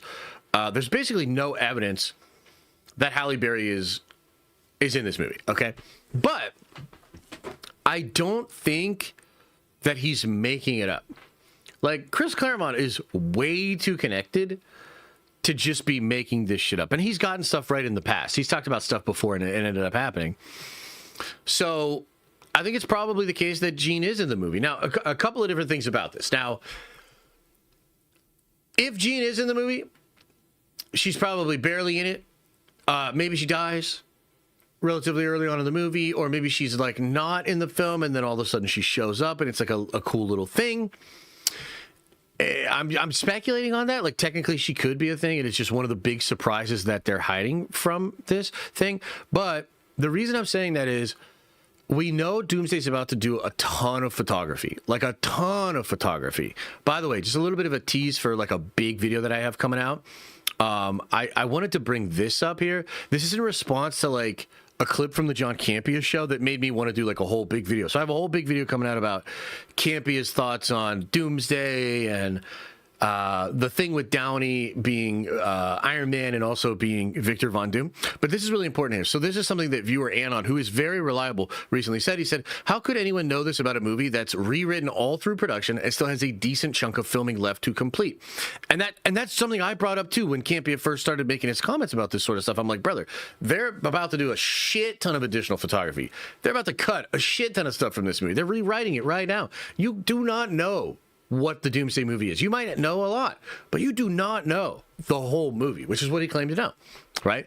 Anyway, point I'm making is with all of that filming and that big chunk of filming there that he's referring to, it is very possible that that's where the Famke thing comes in, because it could just be scheduling. This is something else a lot of people said, was that a lot of these actors couldn't do it for scheduling purposes. And because they're shooting principal, they don't really have time to like, oh, this person only has a little bit here, so let's work everybody's schedule around this one person coming in where they're available right here. No. Principal, you need to do many takes and shoot all of your core scenes with your core actors. The core story beats must be handled in principal photography. And that's what we think happened with Doomsday. And some reported that other characters, like, for instance, there's no She-Hulk in this movie right now, currently. There's no Carol Danvers in this movie right now, currently. There's no Monica Rambeau in this movie right now, currently. There's no America Chavez in this movie right now, currently. There's, like, a lot of people that are not in this movie right now, okay? But it is very likely that a lot of those characters will be added in the additional photography during the reshoots. So maybe Femke's Jean is one of those characters. Now, I'm hoping, and this is maybe a little bit of copium, I'm hoping what this means is that we're actually getting a pretty ample amount with Marston and Cyclops, and he's not just going to die and that he'll have some role. I'd love for him to survive into Battleworld via the Ark and be one of the characters that is hanging out on Battleworld that remembers the old universe, right? That would be great. I don't know that that's going to happen. He's probably just going to fucking die after like 5 minutes of screen time. But, maybe that's what's going down, and maybe that's how Jean is going to be in the movie, shot during additional photography. And if that's what it is, unfortunately, that means she might even have less screen time than Marston. And I wonder if that's like one of the first things Dooms does is like kill the Phoenix Force or whatever. There was a rumor that I think came out from Majestic that was that Jean Grey would be killed, Cyclops would freak out, and then the Phoenix Force would go into Cyclops at the end of the film. That rumor was so cool. I just don't know how much we can trust, like, James Mackwell, Majestic, some of these new scoopers on the scene. Like, it's just, I just don't know that we can fully trust what they're saying. But that would be absolutely epic. And it is kind of interesting that Claremont's mind goes to Jean and Famke while talking about the Cyclops thing. Now, maybe it's just because it's Jean and Cyclops, you know, it's Slim and Jean. Or maybe there's another reason. And maybe that rumor was true and Jean does die. And the Phoenix Force goes into Cyclops. So, look, that's one part of this that's really cool. But here's the other thing. There's a lot of other shit that Chris Claremont said. Okay, and now we go back and we think about this and we're like, I wonder if there was more to this. So a couple of things that Chris Claremont said. He said Iron Man would be playing 4 different roles. He said Steve Rogers would be playing 3 different roles, including Hydra Cap. He said that Elizabeth Olsen would be playing a good version of Scarlet Witch and the regular Scarlet Witch, and that she was definitely in it. He said Cyclops, or Psylocke was in this movie, and it's British Cyclops, not Japanese. He said Wolverine will kill a really important character. So, I don't know, man. It's like within this whole world of us trying to figure out all this stuff, I personally think Chris Claremont's voice matters. I personally think the stuff he said, we should take seriously. Now, just like the stuff that can't be, it's just like all this other stuff. Like, dude, all this stuff could change. We don't know the final product. A lot of this could end up on the cutting room floor. It kind of seems like they've shot enough from Doomsday to like make several different movies already, and they're going to film a lot more. So it's certainly an interesting time, and it's just wild that like Chris doubles down on that. I'm guaranteeing you somebody at Marvel PR talked to him about it. And yet he chose to kind of spoil some stuff anyway. Now, again, he didn't go as crazy, right? So he's not like rattling off like, oh, it's British Psylocke and like all these other things, right? But at the same time, like this is still probably a little too crazy for him to be out there just saying. So yeah, thoughts on that, chat. Would love to know what you think about this and how you see all of this going together. What do you want from the X-Men in this movie? What are you hoping to see? And what about that other stuff? Right? Like, what about this other stuff that you're going to have British Psylocke, that you're going to have a good version of Scarlet Witch, that you're going to have a Hydra Captain America? Because what I was told was there's no Hydra Captain America in Doomsday. But is that something that's going to be shot in additional photography as well? Because, like, here's one last thought on this before I look at chat, okay? If they're... maybe they are saving some of the spoiler shit and some of the hype shit for the reshoots. And maybe that's partially because of secrecy. So if you think about it, we just had like a year-long news cycle, and we had reliable people say stuff like, there's no Hydra Captain America in this movie. There's no She-Hulk in this movie right now. There's no Captain Marvel in this movie. And maybe the idea was, shoot principal photography in such a way that the story, and it's a year of reports, right? So it's really ingrained in our mind. The story of what is in this movie is very well established, so that then they can sort of sleight of hand add all of this shit that was told, that we were told is not in the movie during reshoots, and then it somewhat surprises us.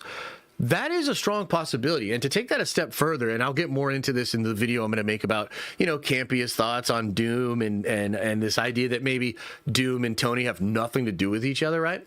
Like, the TLDR of, like, my thought process on this is I believe Marvel is making stories in such a way that the stuff that leaks out about the stories kind of fools the sort of scooper, leaker community. That's what I think they did with Jean Grey, and I think that's probably what they did in Doomsday. And I keep coming back to this whole idea that, like, Doom wants to stop Steve Rogers because Steve Rogers did the incursions, and the incursions destroyed Doom's family. I think from a certain point of view, not to get all Obi-Wan on you, but I think from a certain point of view that might be true. And I also think they could change it with one day of shooting during the reshoots and a couple of lines of dialogue that reveal this shocking thing and address it in a completely different way. Like, they could literally change that whole concept. And yet, people are so convinced that that's what it is, because right now, if you ask, you would accurately hear that that is what it is, right? And the other thing, too, just one little this is just like a little ADD thing I got to throw in there. I can even tell as I'm saying that it's so fucking ridiculous. A lot of people might not even be able to kind of like grasp it or get it.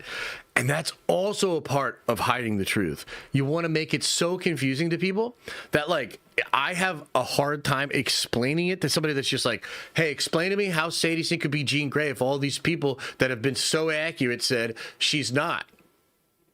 And I'll be like, well, here's what happened. They made a script and a story where she's essentially so close to being the Jean Grey character while not being the Jean Grey character that they could make a few adjustments here and there. And essentially, voila, she is Jean, while having this other thing that's technically real because it's in the scripts and the concept art and this. So that throws people off the sense. It's like, I can't even say it. I can't even fucking say it. It's too fucking confusing to even explain. That's some 6D chess, high sophisticated way to hide leaks, so... That's kind of what I think's going on. So anyway, what do you guys think about this, man? Famke Jean Grey. What do you think of that? What do you think of that? She's Jean Grey. For fuck's sake, Sadie is Jean. My God. I mean, I think so, yeah. Sadie Sink is definitely not Jean Grey, by the way. You see, this is case in point. That is how confused Marvel has the fan base. Pretty interesting. Full clip. Claremont's reaction. What do you mean? Is there another? Can you link me a clip? Is it an extension of this? That would be good. Send me that link. Nightcrawler. Alan Cummings went on Jimmy Kimmel and almost spoiled the fight scene with Mr. Fantastic in Doomsday. Yeah. Yeah, he kind of does, yeah. Or he kind of did. Well, send the link then. Jeez.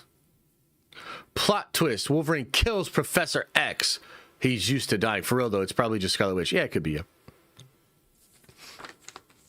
0% chance Jean Grey debuts in a Spider-Man movie.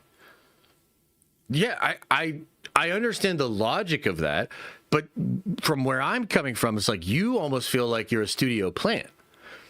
Because, like, I don't think you need to express that to motherfuckers. I think that is, like, common knowledge. So the fact that you're, like, trying to express that to people makes me feel like you're a plant from the studio. It's like, let's just repeat over and over again, why would Jean Grey be introduced in a Spider-Man movie? And there's, like, enough truth there that, like, if you just repeat that over and over again, a lot of people will be like, you know what? Why would they do that? But, like, they dead-ass have done shit like that before. Black Panther and Spider-Man are introduced in a Captain America movie for the first time in the MCU, right? Duh. Duh. I believe Campia has a dummy script similar to the Deadpool and Wolverine script that was floating around. I don't think that's what it is. I think he has. So look, I mean, kind of, maybe a little bit, but like it's this. I think it's just literally if I'm right, then what's happening is like 5 people know the truth and they all are hiding it in the scripts, concept art, in everything that has been done for this movie. The actual truth, the actual twist, the crazy stuff that they're actually planning is like 5 people. Everybody else is just working off of what they have. So like everybody on the crew, the accurate script, what the actors would tell you, what their agents would tell you, everybody that is involved in the movie or has any bit of access to what the movie is would all tell you the same story because that is, as far as they can make sense of it, the truth. Does that make sense? Well, it's a valid point, but it's also valid that they would set this up in this movie. Yeah, fair.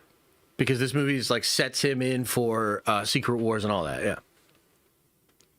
Jean will not be in Spider-Man. It just doesn't make any sense. Again, that just feels like I get it, but that feels like studio shit. Like, I understand you saying that, but then how do you just how do you look past the fact that A, they've literally already done that, and B, this is a movie that specifically would make more sense to do that in? Yeah. Did you hear the rumors of Doom wanting Cerebro? I actually did not hear those rumors. That kind of sounds fun, though. Sent the clip on Twitter and in Discord general. Okay, let me check my Twitters. Did you send it a DM or did you tag me? Because this would be good to see what he said here.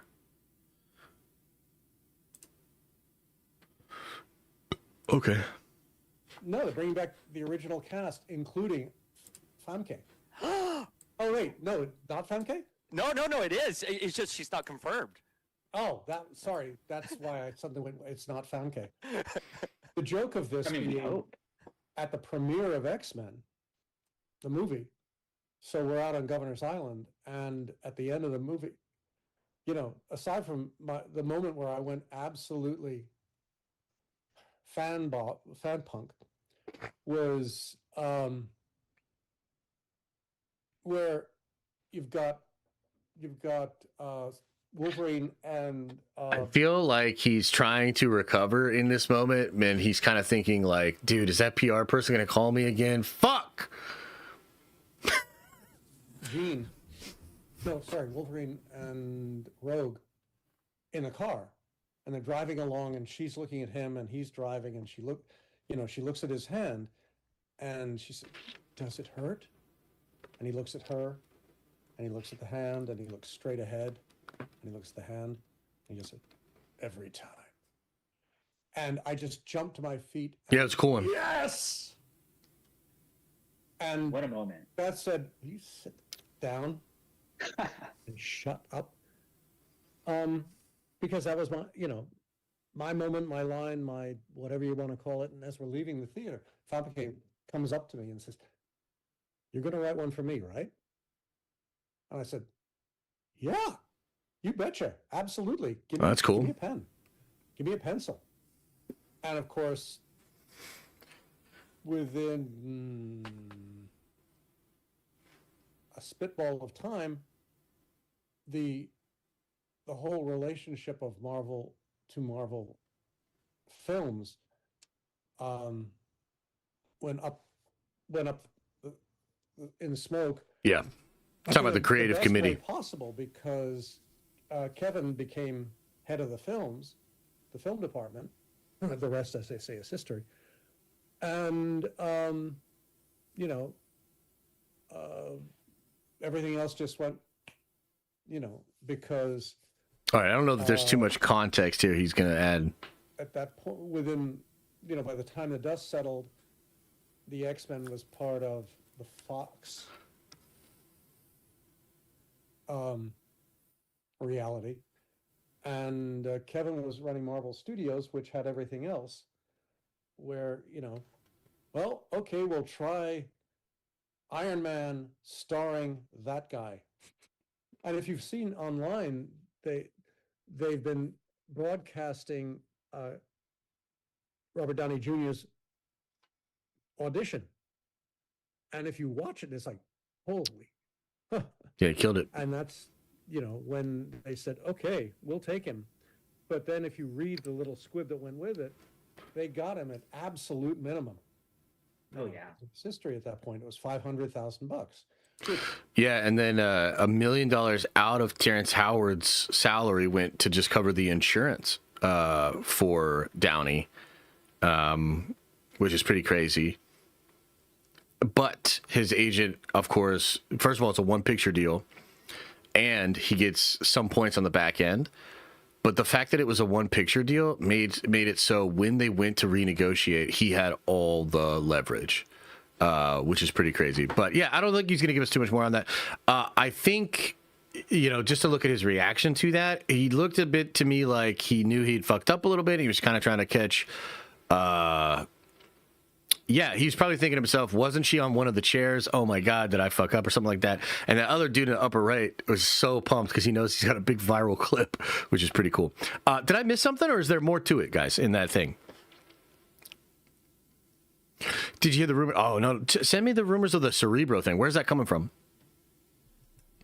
Can Firestar mind control people? No. If Sadie does not equal Jean, when will they introduce the new X-Men? I mean, I don't know what you want me to say on that. I don't know what you want me to say. Exactly. Sadie equal Firestar. Jean Grey is misdirection. No, brother. That's just silly, man. Look, here's what I'll say. She could absolutely be somebody other than Jean Grey, but I've not seen any compelling arguments that will overcome the evidence that I have to suggest that she is Jean Grey. Like, basically, like, all of these things that people are bringing up are easily debunkable. They do not stand up to scrutiny, and they certainly don't stand up to, like, what I was told behind the scenes, right? Like, if I had... By the way, too, can I tell you a couple other things here? And I'm not saying this is 100% what it is, but, man, people don't think about this shit the right way sometimes, because the scoopers and the insiders have every incentive in the world to debunk this shit I said about Jean. But on top of that, they have every incentive in the world to debunk what I said about Dr. Doom. Dr. Doom. Like, you know how much shit I talk about Daniel Pooper Scooper RPK? You guys know how much? I mean, I've been a problem for some of these people. I bet even Alex. Like, and I like Alex, but I don't know that Alex even likes me.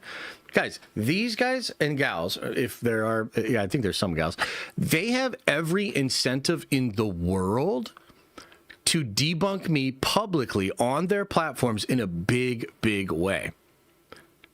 And you have to ask yourself, why haven't they then?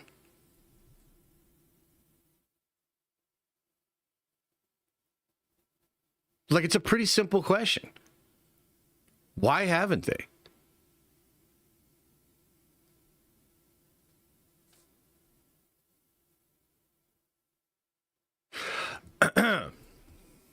Maybe it's because they don't know for sure, right? And that's fair. But I don't know. I just find it interesting. Always felt like it should be Spidey, Iceman, and Human Torch. Yeah, I mean, that makes sense. Could be fun. Could go really well with Hulk and Punisher. Maybe they're afraid doing so will give away their sources somehow. Yeah, there could be a timing element to it. Sure. Sure, perhaps. Sure.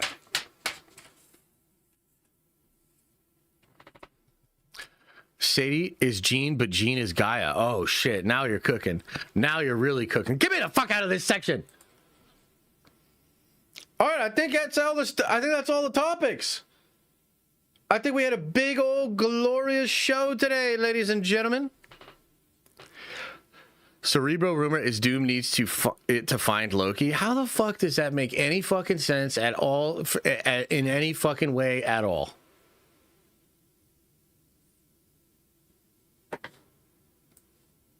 He needs Cerebro to find Loki? Come on, man. Come on, man. They supercharged Cerebro to find Loki?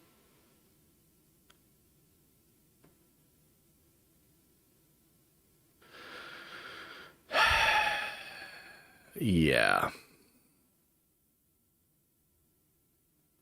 Yeah, that's ridiculous. He's not even a mutant. Who is coming up with these things? Is this like some chat GPT? $500 bet that the Steelers lose to the Texans tonight? No, I can't do it. And I wouldn't do that bet with you either. I would do it on... what's the line, actually?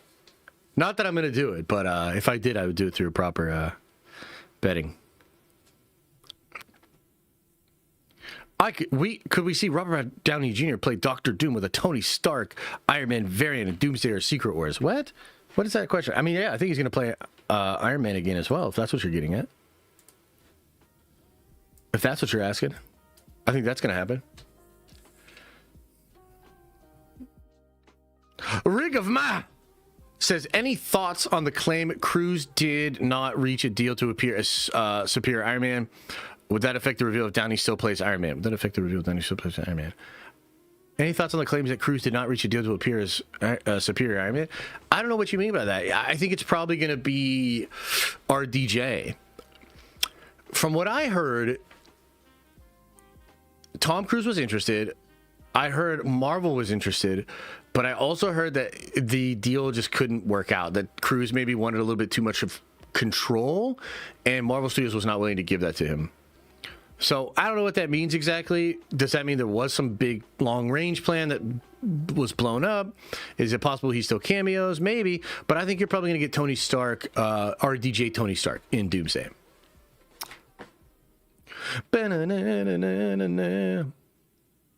In X2, Cerebro was going to be used to kill all humans by mind-controlled Charles. It can find non-mutants. That's true. Yeah, that's true. I still think that's a silly-ass rumor, but to be fair, there have been sillier rumors that did come true. So, yeah, maybe. I just don't see it. Cerebro can find anyone, not just humans. True, because it's really just amplifying the telepathic abilities of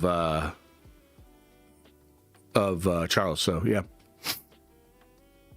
What if he uses it to kill all the anchor beings? The anchor beings are not a part of this movie, from what I understand, which is good, because that's a silly ass concept too.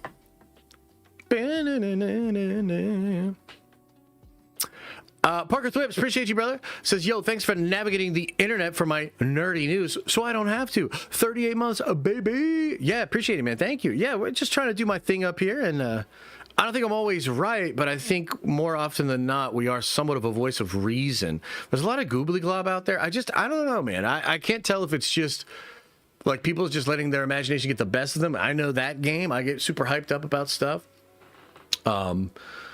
But there are some like things out there that just, they seem so ridiculous. So ridiculous. Kalen says, Cerebro to find Sentry and Hugh kills Toby. Dude, what if Hugh does kill Toby? That would be brutal. I hope not.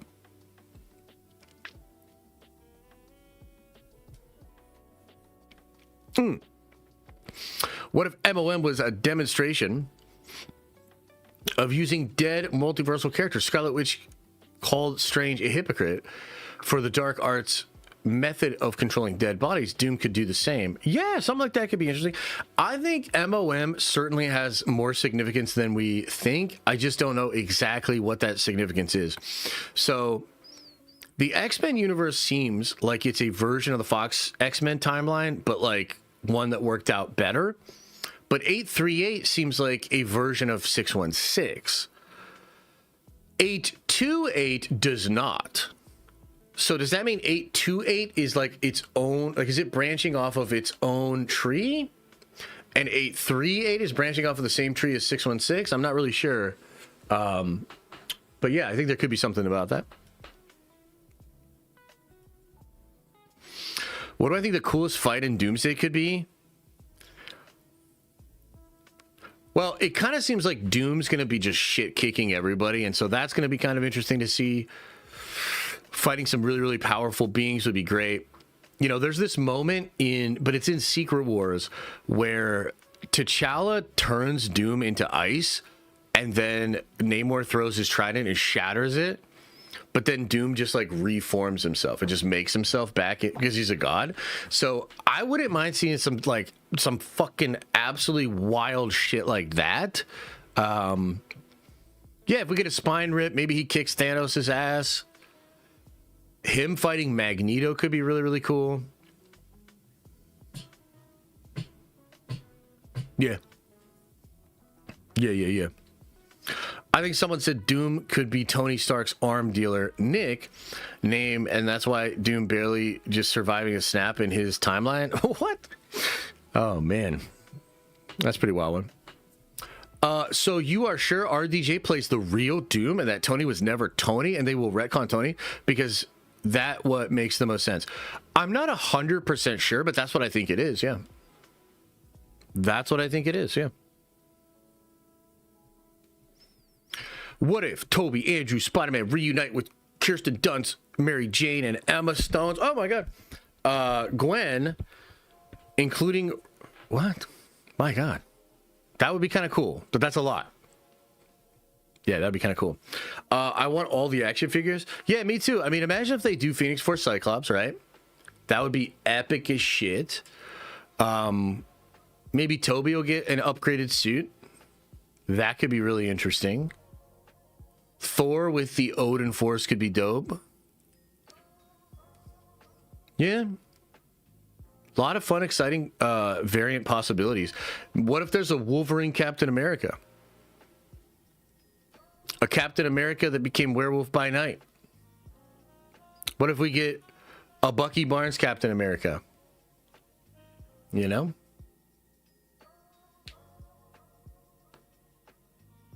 That could be cool. That could be real cool. That could be real cool. All right, anyways, appreciate you guys. Thank you for being here. Much love. What a good way to kick off the week. Hey, by the way, I probably should have said this earlier. No stream tomorrow and no stream Thursday. We're streaming Monday, Wednesday, and Friday this week. Tomorrow, I need to work on videos. Thursday, I'm working on Unity, but there'll be plenty of cool videos, and we're going to have really good streams. Like, felt like this was a good one, a lot to actually get into. And yeah, so we'll probably have a lot to discuss on the streams that we have, and we'll have a lot of fun. So I won't be streaming tomorrow, but let's go Steelers, baby. I'll be either cheering or complaining on social media tonight when the Steelers play. Let's go. Let's go. Let's get this victory. Let's get the Steelers to the Super Bowl. Appreciate you for being here. Much love. And as I always say, I hope you are having an awesome and a nerdy day. And I'll see you in the next video.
Is everybody gone?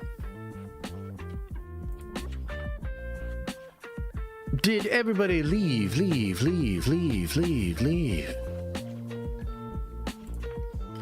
Oh man, what a happy landing.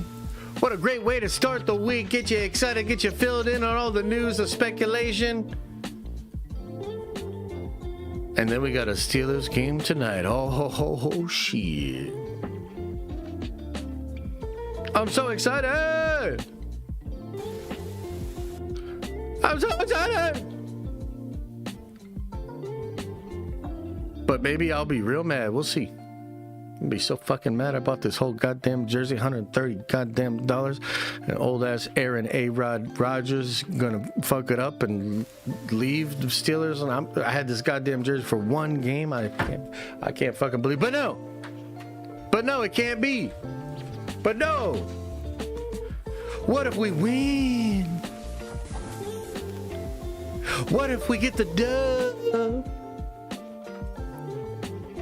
Oh my God, if we get the dub, I'm gonna do ayahuasca tomorrow and do the fucking bongo drums naked in this office just to honor Aaron A-Rod Rodgers. Let's go.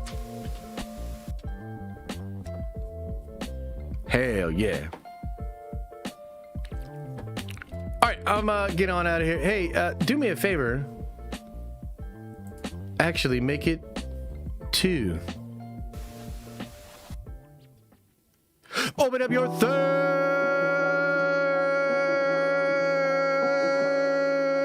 eye. And watch out, your stinky butt hurt. Okay, see you later.